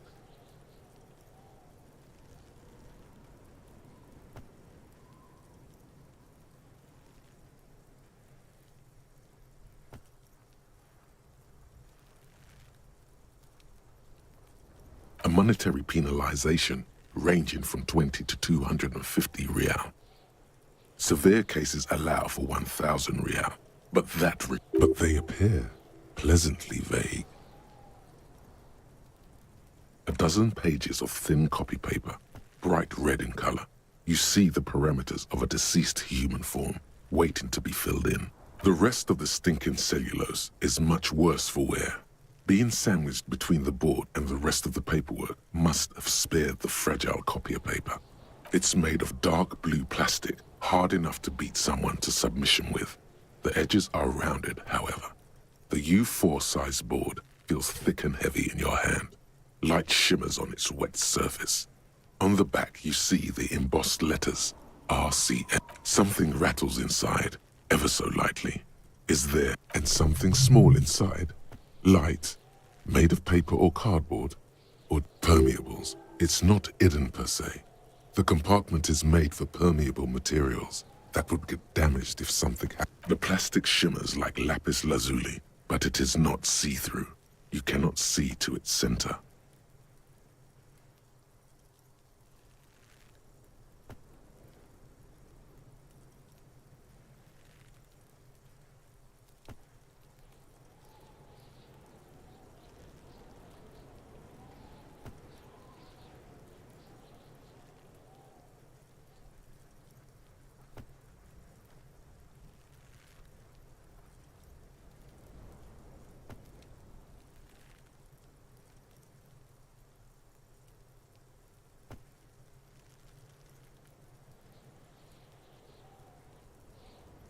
With your hands, U4-sized pages hang from the clip screwed to the top of the board.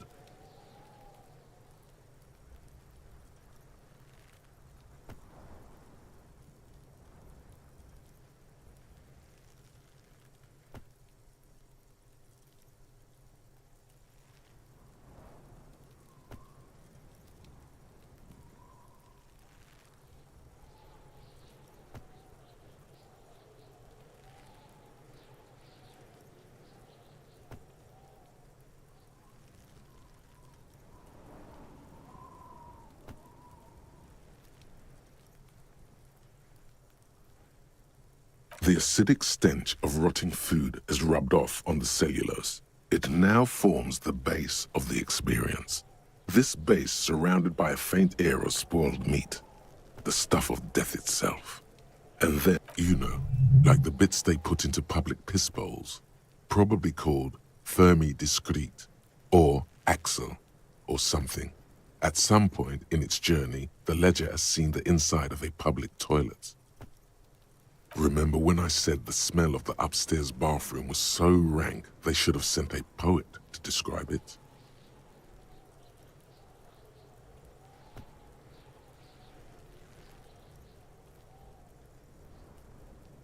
Why, yes it is, among many other things.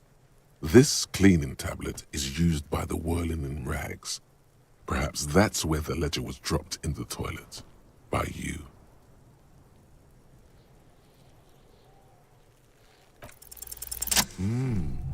The two sides of the board appear slightly misaligned, like a drawer that's come off its slides.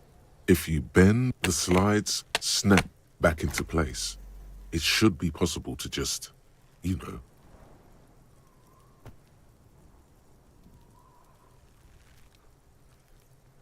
Without resistance or sound, the two panels move against each other. The compartment, 2 ticket stubs, and a handmade postcard.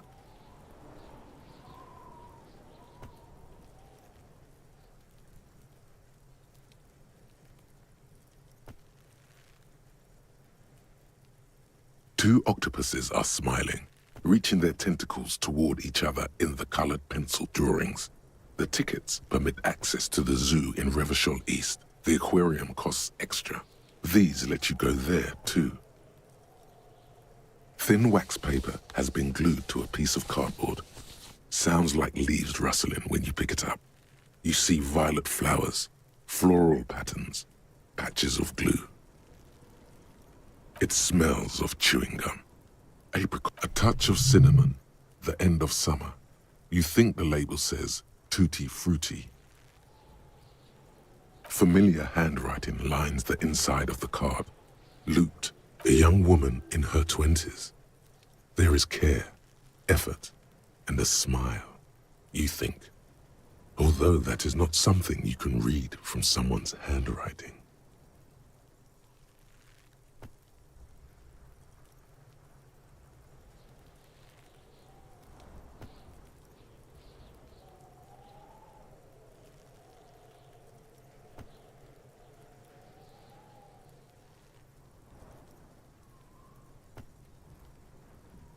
Harry, it begins. You're already reading. I wanted to write you a letter so you can read it when you wake up. Maybe it will make you happy. Throw it away, please.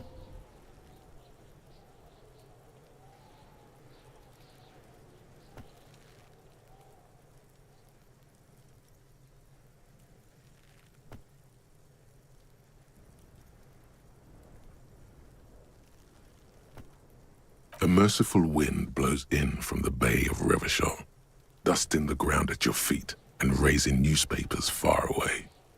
You feel the card slipping into it.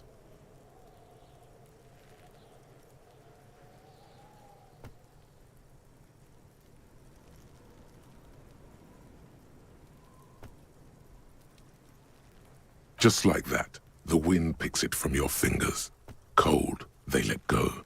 The wax paper rustles, a whisper light and low. Then a sudden gust raises the postcard to the drizzle-grey sky above. A small piece of paper dances above Martinez, above slow waves crashing the shore, and the war-torn houses, and the new bâtiments devant alike. Above you, looking up to the grey sky with your hair greasy and wet.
Above the distant street and the 881, even above the old fish market and the church.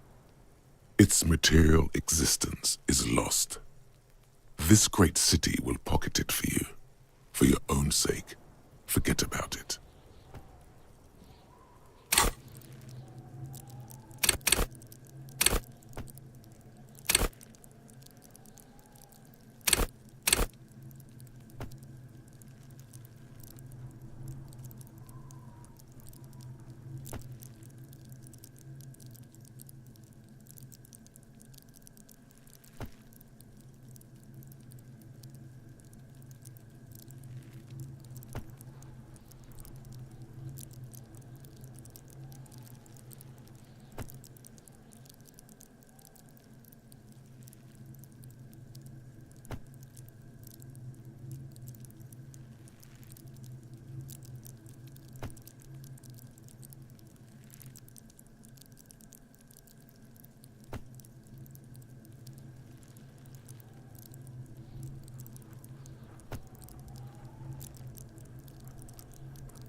wind carries the keepsake away from you. To the southwest, the pale violet dot disappears.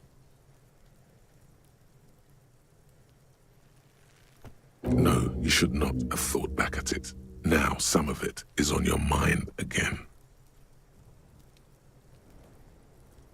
The ledger of oblivion-induced mental health is just as shabby as the damaged ledger was.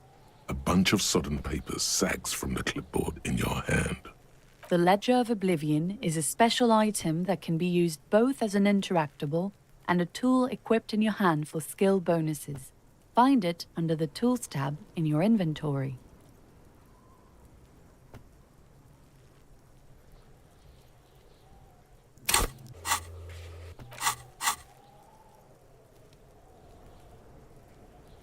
Without resistance or sound, the two panels move against each other.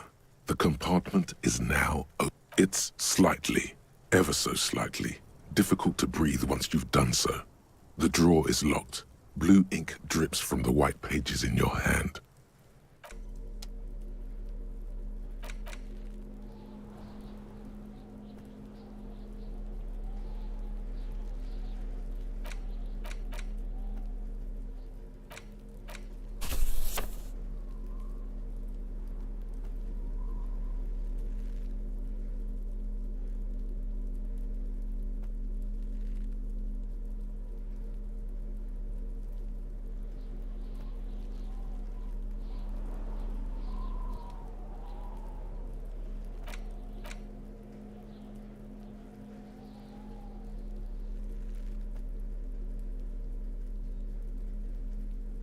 It's just a racist mug. What's there to read here? Not much.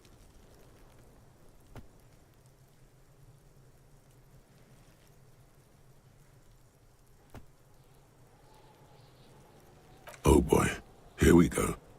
What are you going to say about a broken, tossed-away mug that you dug out of the garbage?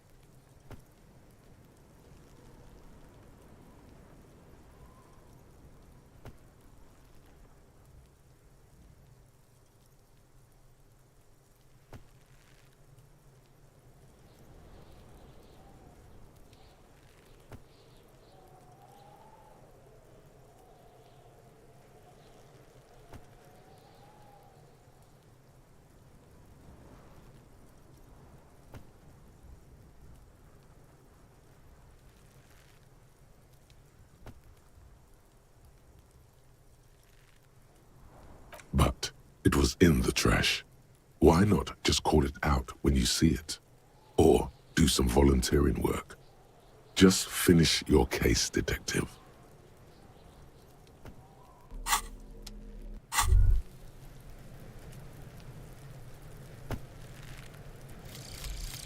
Jamais vu. Derealization. Jamais vu. The opposite of déjà vu. Not already seen, but never seen. Everything that should be familiar appears strange and new, like some half-forgotten day in your childhood. Only now. That's the feeling you've been having. And for who knows how long. You should go and ask Joyce Messier about this. What world are we in? This is a fundamental question.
Can I help you? Thanks. I hope you found what you were looking for.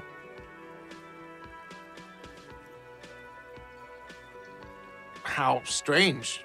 I certainly didn't put them there.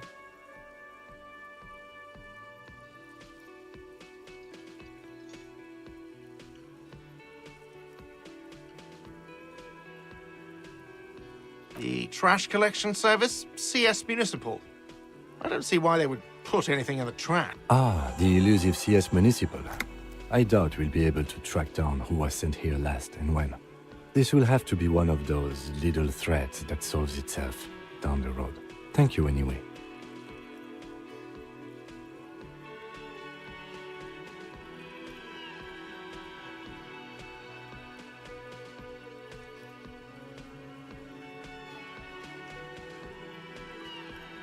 Yes.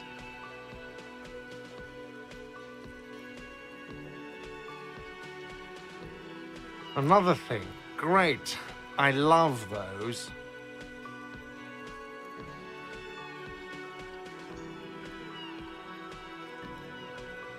Oh, yes, that door, sure. There's nothing mysterious. Yes. What else? Yes.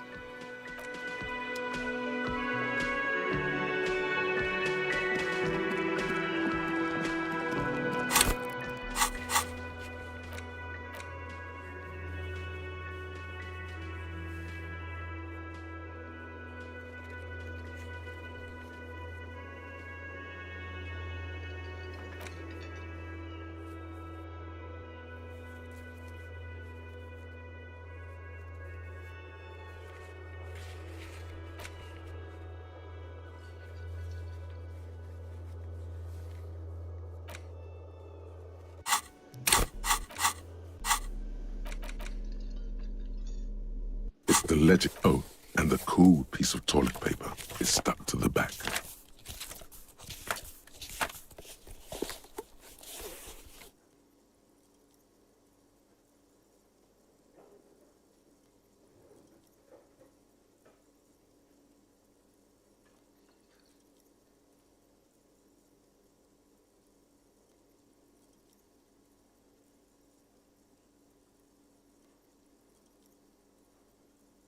Thin, see-through copy of paper. The rest of the stinking cellulose is much worse for wear. Arson, petty theft, spousal abuse, handwritten logs on dozens of investigations date back. You don't exactly close them, so much as a distance. It's made of dark blue plastic, hard with your hands. You four-sized. It's made of dark with your hands. It's made of with your hands. You four-sized pages hang from the clip, screwed to the top of the board.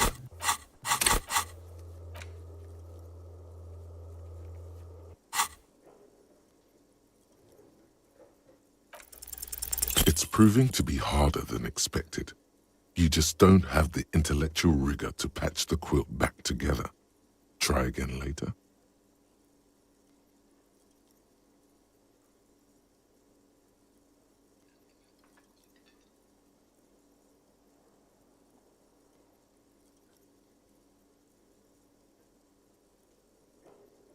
Arson, petty theft, spousal abuse, handwritten logs on dozens of investigations date back to January 51. Stamped case files, commit to paper.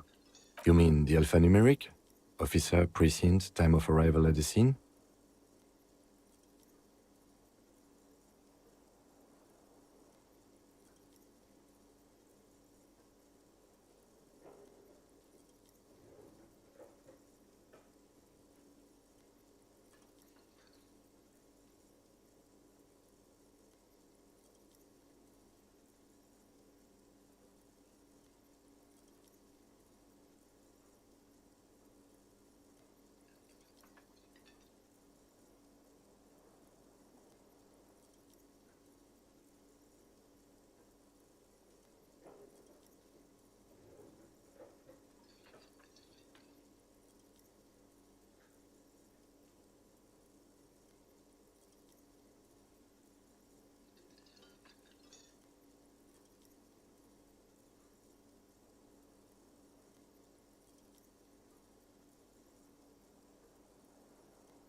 Oh, you mean the titular?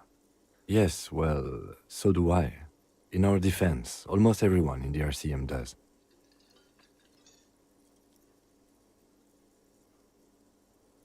It's a holdover from the early days of the RCM, right after the revolution, when the organization had little idea how to do things. It persists in an unofficial capacity. Officers use these titles to refer to their work among themselves.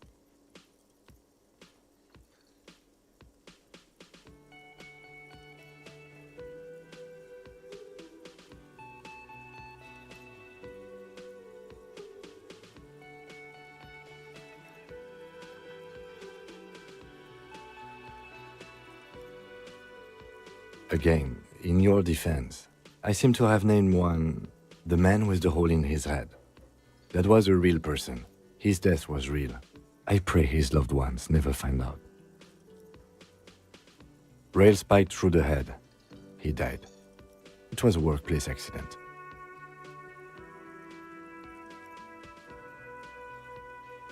The notebook is annual.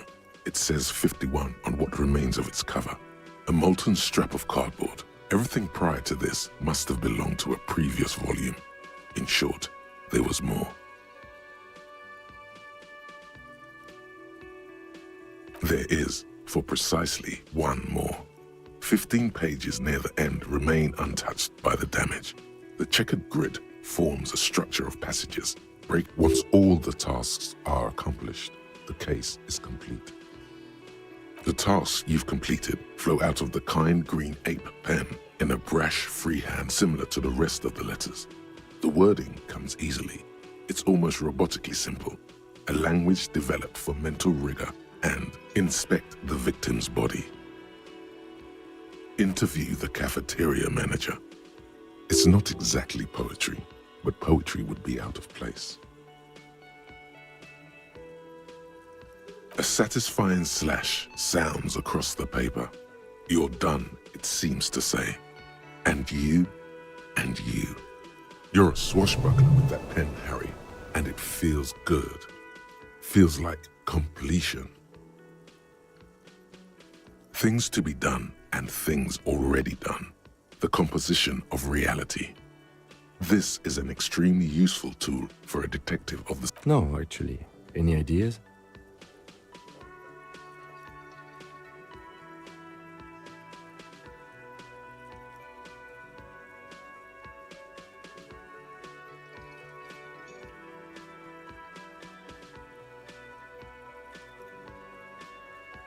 Ah, yes.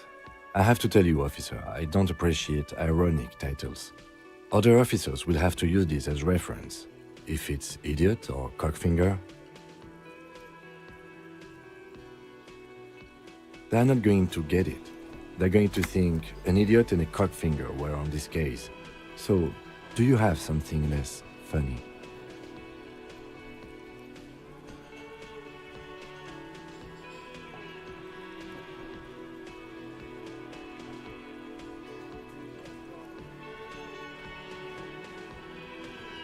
Great. That's great. That's actually what I was thinking too. The Hanged Man. Good, strong. I'm going to start calling it the Hanged Man. It's good we sorted this out.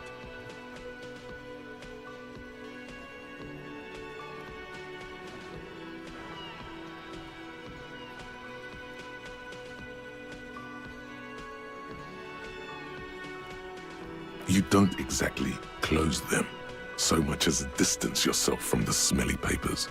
They're a little further.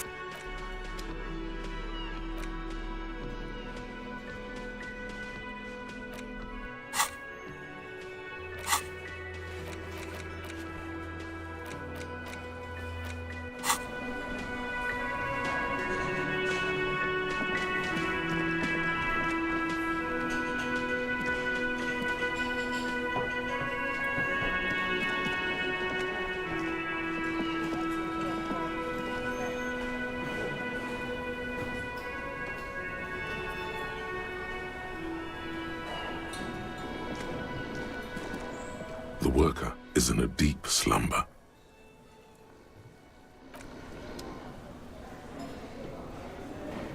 The worker is in a deep slumber.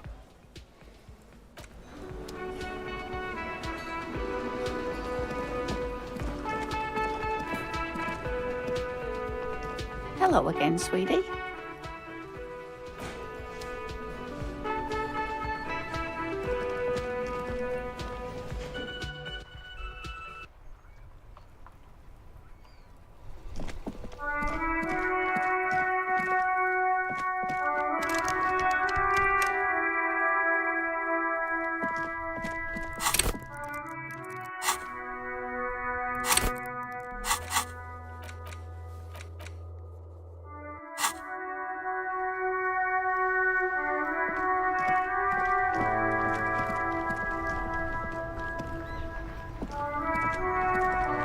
Inside, you see a set of steering levers, a radio microphone, All right. Ready? I turn, you press start. It's next to the preheater. The dashboard lights up with orange glow. The rounds per minute gauge jumps, and the engine of the Caprice Canadian comes to life with a whiny growl. Like a leopard waking from its sleep, yawning and roaring at the same time. The lights unfold with a little click, casting electrical light onto the ground before the vehicle. There you go. I'll turn them off from the remote once you're done. We just need to stand in front of the machine now.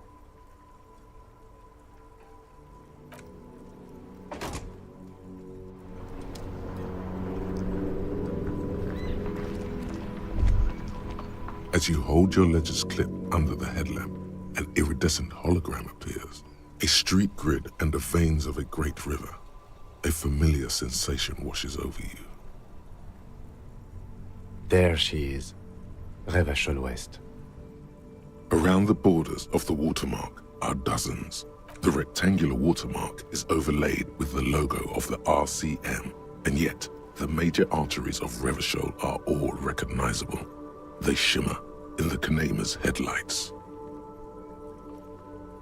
Let me see. Right here.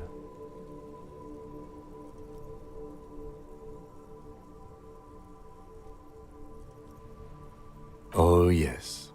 Coal City. Le Royaume. The burnt-out quarter. There are many of them, and they are divided into 3 separate rows. The first row has 18 dots. The next is the longest.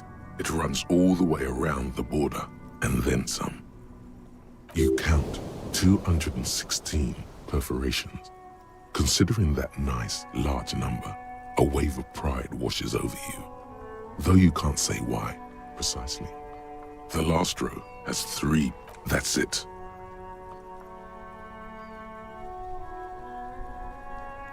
Those are perforations. They represent your record as an officer of the RCM. They are your statistics, as it were. I should have guessed you'd keep a record. Officers often do. Alpha male officers who are proud of their numbers often do. It's meant. The first row represents your years of service. 18 years. Okay, not bad at all. What did you do before you volunteered? That's what it says. I might have guessed even longer based on your age. What did you do all those blissful years of your youth?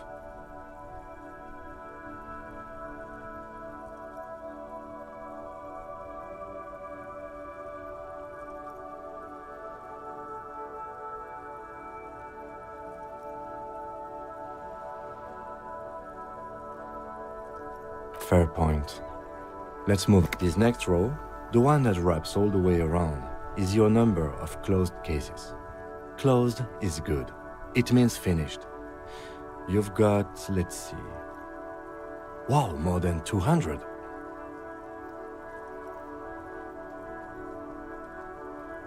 It's quite a lot, even for someone who's been on the force for nearly 2 decades. Usually, clearing more than 10 cases a year puts you in the 90th percentile of all RCM officers.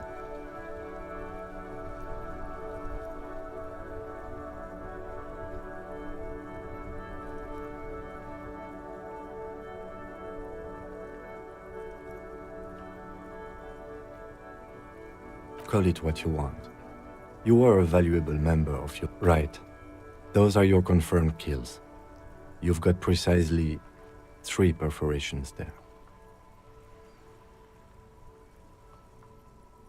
For an RCM officer, especially Precinct 41, which is in the Jamrock Quarter, there are certain officers who treat their kills like some kind of ghoulish game. If they do happen to solve a case, it's usually by accident. But it seems as though you are, or at least were, one of the good ones. So we have that to be thankful for. Yes.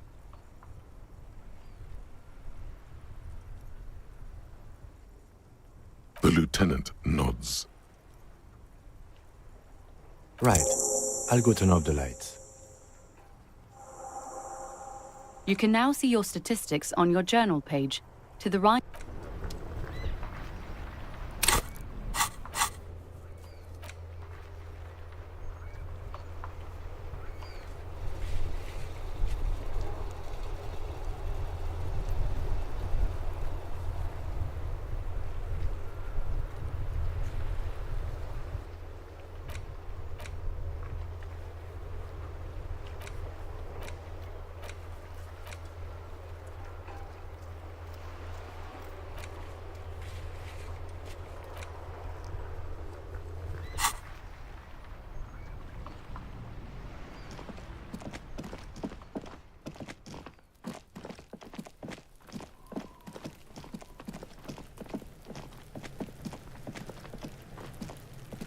Can't you see I'm throwing rocks?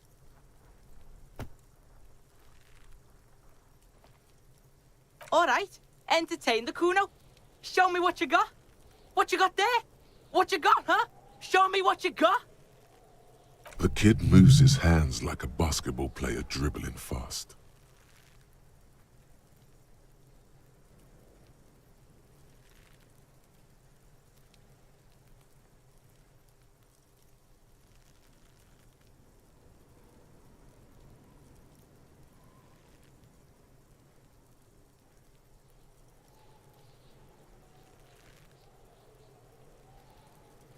Shitload pig. What's your question? Don't tell the pig shit, Kuno! This is where you quickly ask him questions. Real cop questions, like a cop.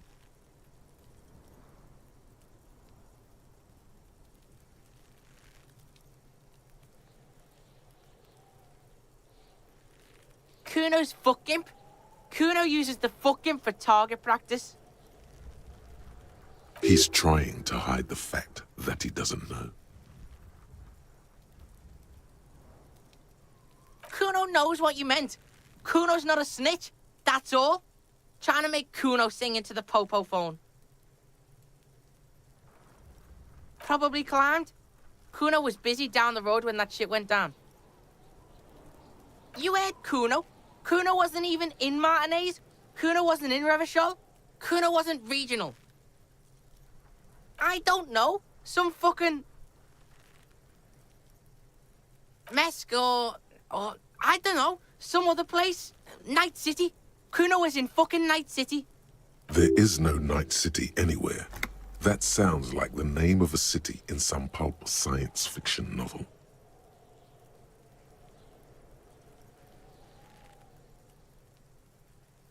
Why you gotta be riding Kuno's ass? You haven't been where Kuno's been. You wanna know where Kuno was? You wanna know what Kuno's been fucking up to? Oh, don't tell him that, Kuno! It's lame! It's not fucking lame. Kuno's building Kuno's City. Night City. Rage City. The City of Rage. That's it. And it's not lame. Lame! That's the name of Kuno's City, bitch. Get the fuck off Kuno's back. This shit ain't about that. It's impossible to deduce what it is about, at least for the moment. If it's important, it'll come up later. Focus on the case.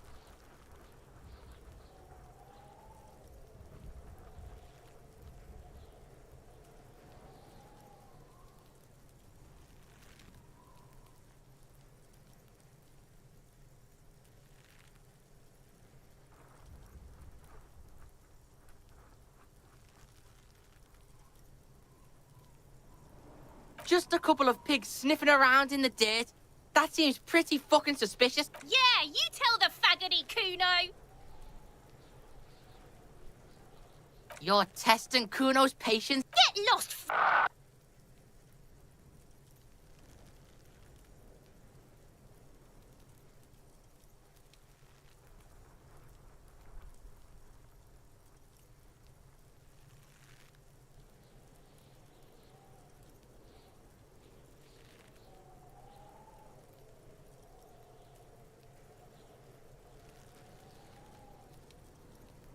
Right, pig? This is where Kuno plays with his little wooden choo-choo. What do you want with it?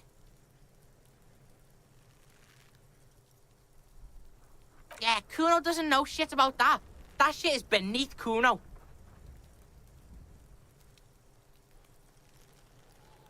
Listen, listen. Kuno doesn't care about this small-time shit. Just listen. Kuno saw what you did there, dumpster diving. Sad shit. Kuno could hook you up with some sweet rags. Shit like Kuno's wearing. Your size, good price. 500 real. You'd have to be blind not to notice the giant white letters F-A-L-N running down his trouser leg.